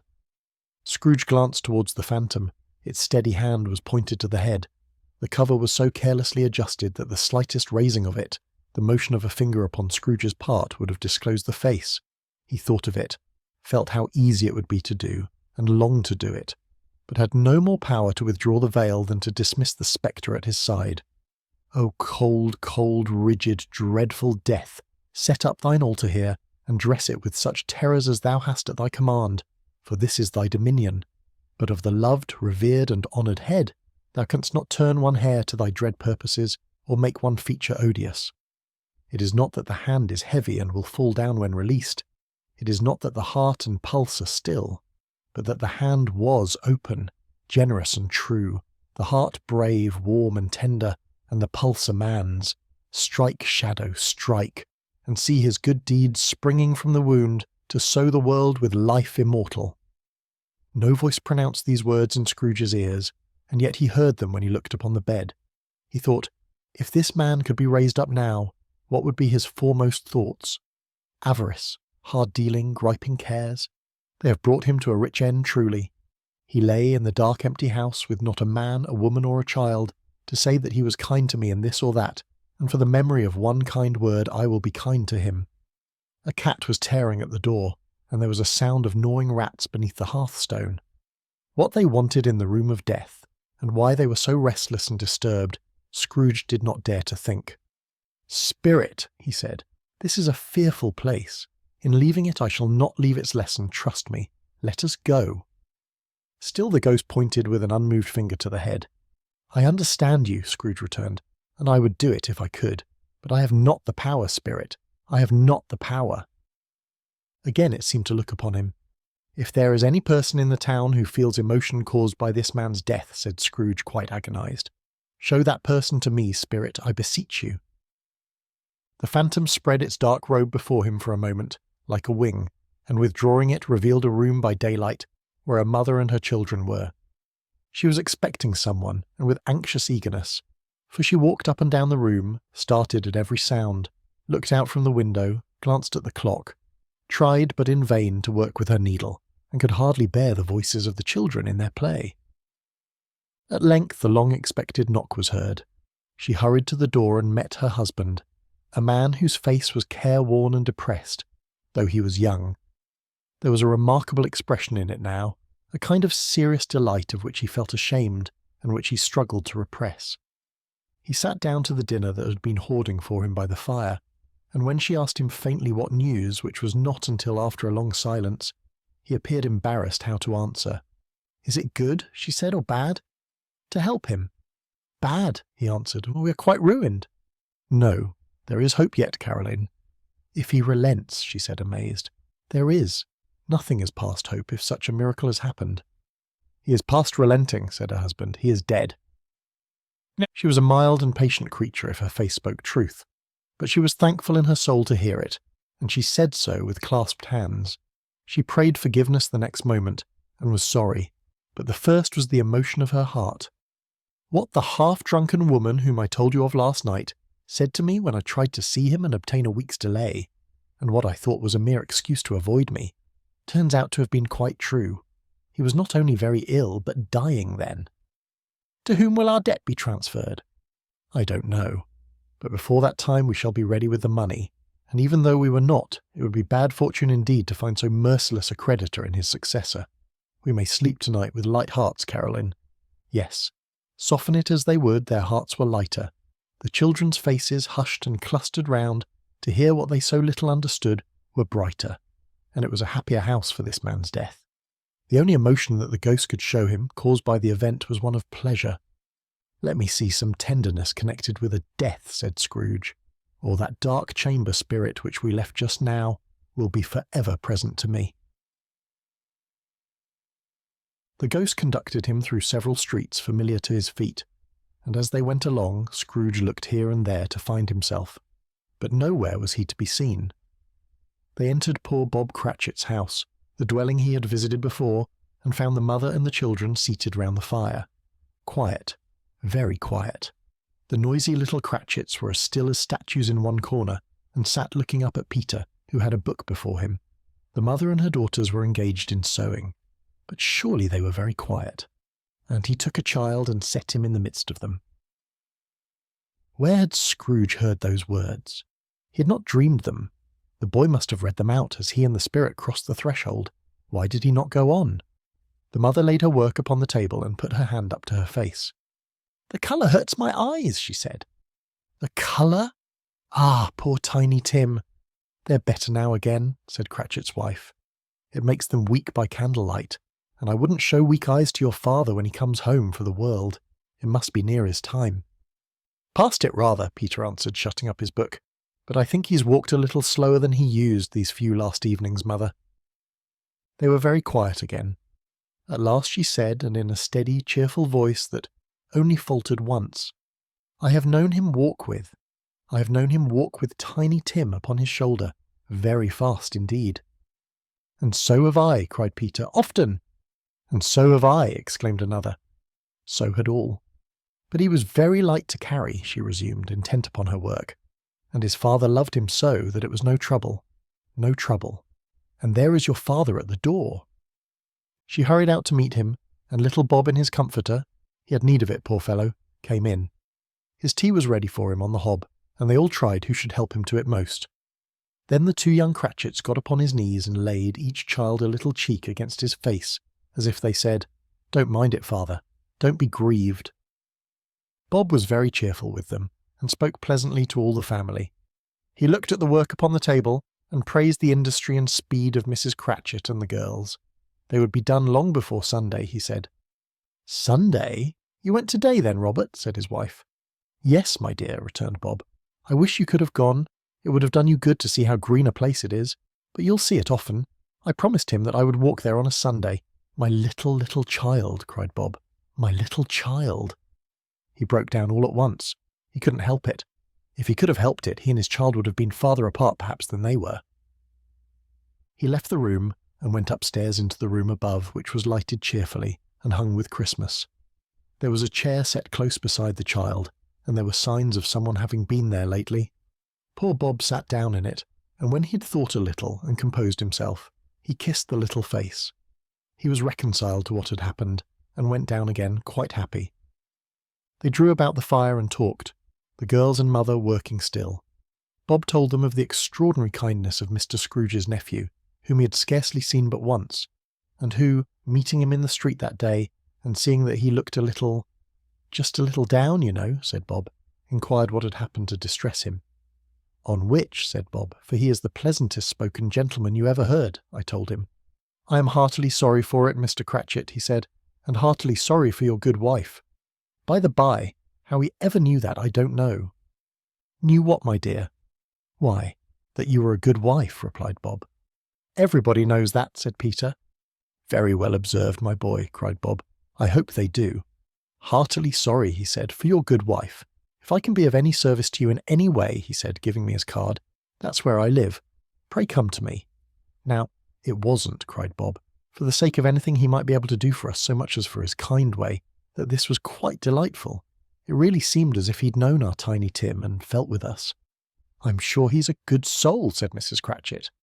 "You would be surer of it, my dear," returned Bob, "if you saw and spoke to him. I shouldn't be at all surprised, mark what I say, if he got Peter a better situation." "Only hear that, Peter," said Mrs. Cratchit. "And then," cried one of the girls, "Peter will be keeping company with someone and setting up for himself." "Get along with you," retorted Peter, grinning. "It's just as likely as not," said Bob, "one of these days, though there's plenty of time for that, my dear.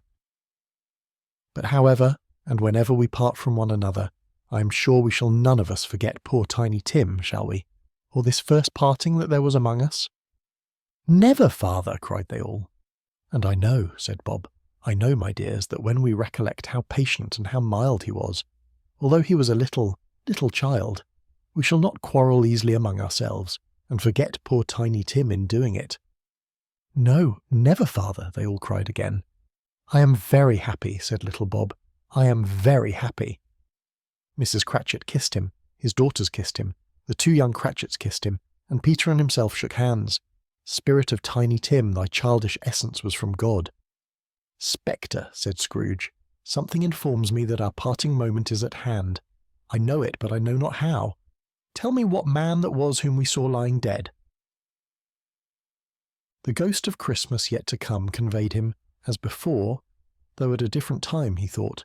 Indeed, there seemed no order in these latter visions, save that they were in the future, into the resorts of business men, but showed him not himself.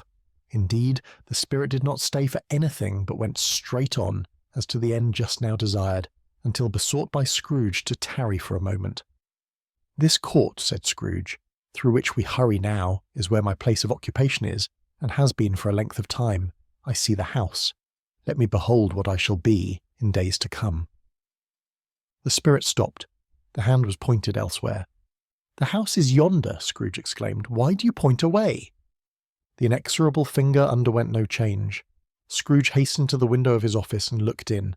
It was an office still, but not his. The furniture was not the same, and the figure in the chair was not himself. The phantom pointed as before. He joined it once again, and wondering why and whither he had gone, accompanied it until they reached an iron gate. He paused to look round before entering. A churchyard. Here, then, the wretched man whose name he had now to learn lay underneath the ground. It was a worthy place. Walled in by houses, overrun by grass and weeds, the growth of vegetation's death, not life. Choked up with too much burying, fat with repleted appetite. A worthy place. The spirit stood among the graves and pointed down to one. He advanced towards it trembling. The phantom was exactly as it had been, but he dreaded that he saw new meaning in its solemn shape. "Before I draw nearer to that stone to which you point," said Scrooge, "answer me one question. Are these the shadows of the things that will be, or are they shadows of things that may be only?" Still the ghost pointed downward to the grave by which it stood. "Men's courses will foreshadow certain ends to which, if persevered in, they must lead," said Scrooge. "But if the courses be departed from, the ends will change. Say it is thus with what you show me." The spirit was immovable as ever. Scrooge crept towards it, trembling as he went, and following the finger, read upon the stone of the neglected grave his own name, Ebenezer Scrooge. "Am I that man who lay upon the bed?" he cried, upon his knees. The finger pointed from the grave to him and back again. "No, spirit. Oh, no, no." The finger still was there. "Spirit," he cried, tight clutching at its robe, "hear me. I am not the man I was. I will not be the man I must have been but for this intercourse. Why show me this if I am past all hope?" For the first time the hand appeared to shake. "Good spirit," he pursued, as down upon the ground he fell before it. "Your nature intercedes for me and pities me. Assure me that I yet may change these shadows you have shown me by an altered life." The kind hand trembled. "I will honour Christmas in my heart and try to keep it all the year. I will live in the past, present, and the future. The spirits of all three shall strive within me. I will not shut out the lessons that they teach. Oh, tell me I may sponge away the writing on this stone." In his agony he caught the spectral hand. It sought to free itself, but he was strong in his entreaty and detained it. The spirit, stronger yet, repulsed him. No. Holding up his hands in a last prayer to have his fate reversed, he saw an alteration in the phantom's hood and dress. It shrunk, collapsed, and dwindled down into a bedpost. Chapter 5. The Last of the Spirits. Yes, and the bedpost was his own. The bed was his own, the room was his own. Best and happiest of all, the time before him was his own to make amends in. "I will live in the past, the present, and the future," Scrooge repeated, as he scrambled out of bed. "The spirits of all three shall strive within me. O Jacob Marley! Heaven and the Christmas time be praised for this. I say it on my knees, old Jacob, on my knees." He was so fluttered and so glowing with his good intentions that his broken voice would scarcely answer to his call. He had been sobbing violently in his conflict with the spirit, and his face was wet with tears. "They are not torn down!" cried Scrooge, folding one of his bed curtains in his arms. "They are not torn down, rings and all. They are here. I am here. The shadows of the things that would have been may be dispelled. They will be. I know they will." His hands were busy with his garments all this time. turning them inside out, putting them on upside down, tearing them, mislaying them, making them parties to every kind of extravagance. "I don't know what to do," cried Scrooge, laughing and crying in the same breath, and making a perfect Laocoon of himself with his stockings. "I am as light as a feather. I am as happy as an angel. I am as merry as a schoolboy. I am as giddy as a drunken man. A Merry Christmas to everybody. A Happy New Year to all the world. Hello here. Whoop, hello." He had frisked into the sitting room and was now standing there, perfectly winded. "There's the saucepan that the gruel was in," cried Scrooge, starting off again and frisking round the fireplace. "There's the door by which the ghost of Jacob Marley entered. There's the corner where the ghost of Christmas presents sat. There's the window where I saw the wandering spirits. It's all right, it's all true, it all happened. Ha ha ha ha." Really, for a man who had been out of practice for so many years, it was a splendid laugh, a most illustrious laugh. The father of a long, long line of brilliant laughs. "I don't know what day of the month it is," said Scrooge. "I don't know how long I've been among the spirits. I don't know anything, I'm quite a baby. Never mind, I don't care. I'd rather be a baby. Hello, whoop, hello here." He was checked in his transports by the churches, ringing out the lustiest peals he had ever heard. Clash, clang, hammer, ding, dong, bell. Bell, dong, ding, hammer, clang, clash. Oh, glorious, glorious. Running to the window, he opened it and put out his head. No fog, no mist. Clear, bright, jovial, stirring, cold. Cold, piping for the blood to dance to. Golden sunlight, heavenly sky, sweet fresh air, merry bells. Oh, glorious, glorious. "What's today?" cried Scrooge, calling downward to a boy in Sunday clothes, who perhaps had loitered in to look about him. "Eh?" returned the boy, with all his might of wonder. "What's today, my fine fellow?" said Scrooge. "Today," replied the boy. "Why, Christmas Day." "It's Christmas Day," said Scrooge to himself. "I haven't missed it. The spirits have done it all in one night. They can do anything they like. Of course they can. Of course they can.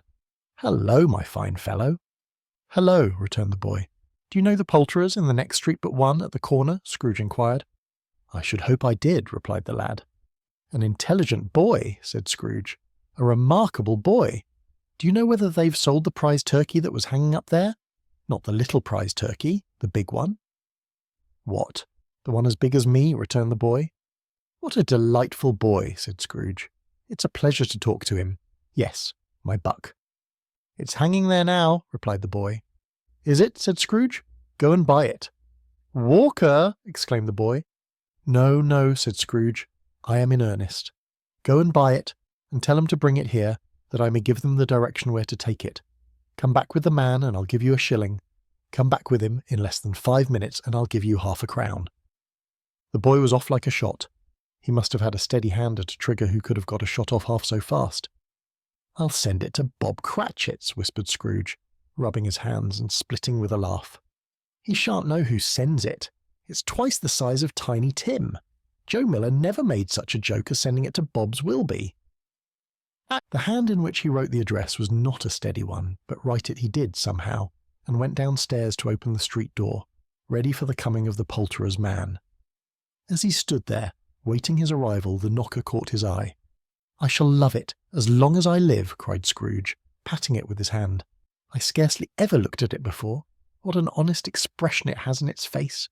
It's a wonderful knocker. Here's the turkey. Hello. Whoop. How are you? Merry Christmas." It was a turkey. He never could have stood upon his legs, that bird. He would have snapped 'em short off in a minute like sticks of sealing wax. "Why, it's impossible to carry that to Camden Town," said Scrooge. "You must have a cab." The chuckle with which he said this, and the chuckle with which he paid for the turkey, and the chuckle with which he paid for the cab, and the chuckle with which he recompensed the boy, were only to be exceeded by the chuckle with which he sat down breathless in his chair again, and chuckled till he cried. Shaving was not an easy task, for his hand continued to shake very much, and shaving requires attention, even when you don't dance while you're at it. But if he had cut the end of his nose off, he would have put a piece of sticking plaster over it, and been quite satisfied. He dressed himself all in his best, and at last got out into the streets. The people were by this time pouring forth, as he had seen them with the ghost of Christmas present, and walking with his hands behind him, Scrooge regarded every one with a delighted smile. He looked so irresistibly pleasant, in a word, that 3 or 4 good-humoured fellows said, "Good morning, sir. A Merry Christmas to you." And Scrooge said often afterwards that of all the blithe sounds he had ever heard, those were the blithest in his ears. He had not gone far, when coming on towards him he beheld the portly gentleman who had walked into his counting-house the day before and said, "Scrooge and Marley's, I believe?" It sent a pang across his heart to think how this old gentleman would look upon him when they met, but he knew what path lay straight before him, and he took it. "My dear sir," said Scrooge, quickening his pace and taking the old gentleman by both his hands, "how do you do? I hope you succeeded yesterday. It was very kind of you. A Merry Christmas to you, sir." "Mr. Scrooge?" "Yes," said Scrooge, "that is my name, and I fear it may not be pleasant to you. Allow me to ask your pardon, and will you have the goodness—" Here Scrooge whispered in his ear. "Lord bless me," cried the gentleman, as if his breath were gone. "My dear Mr. Scrooge, are you serious?" "If you please," said Scrooge. "Not a farthing less. A great many back payments are included in it, I assure you. Will you do me that favour?" "My dear sir," said the other, shaking hands with him, "I don't know what to say to such munify." "Don't say anything, please," retorted Scrooge. "Come and see me. Will you come and see me?" "I will," cried the old gentleman. And it was clear he meant to do it. "Thank'ee," said Scrooge. "I'm much obliged to you. I thank you 50 times, bless you." He went to church, and walked about the streets, and watched the people hurrying to and fro, and patted children on the head, and questioned beggars, and looked down into the kitchens of houses, and up to the windows, and found that everything could yield him pleasure. He had never dreamed that any walk, that anything could give him so much happiness. In the afternoon he turned his steps towards his nephew's house.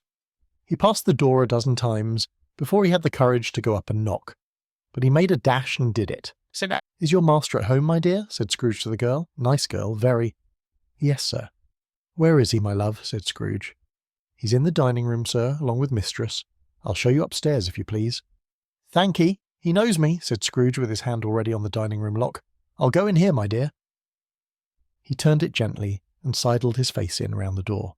They were looking at the table, which was spread out in great array, for these young housekeepers are always nervous on such points, and like to see that everything is right.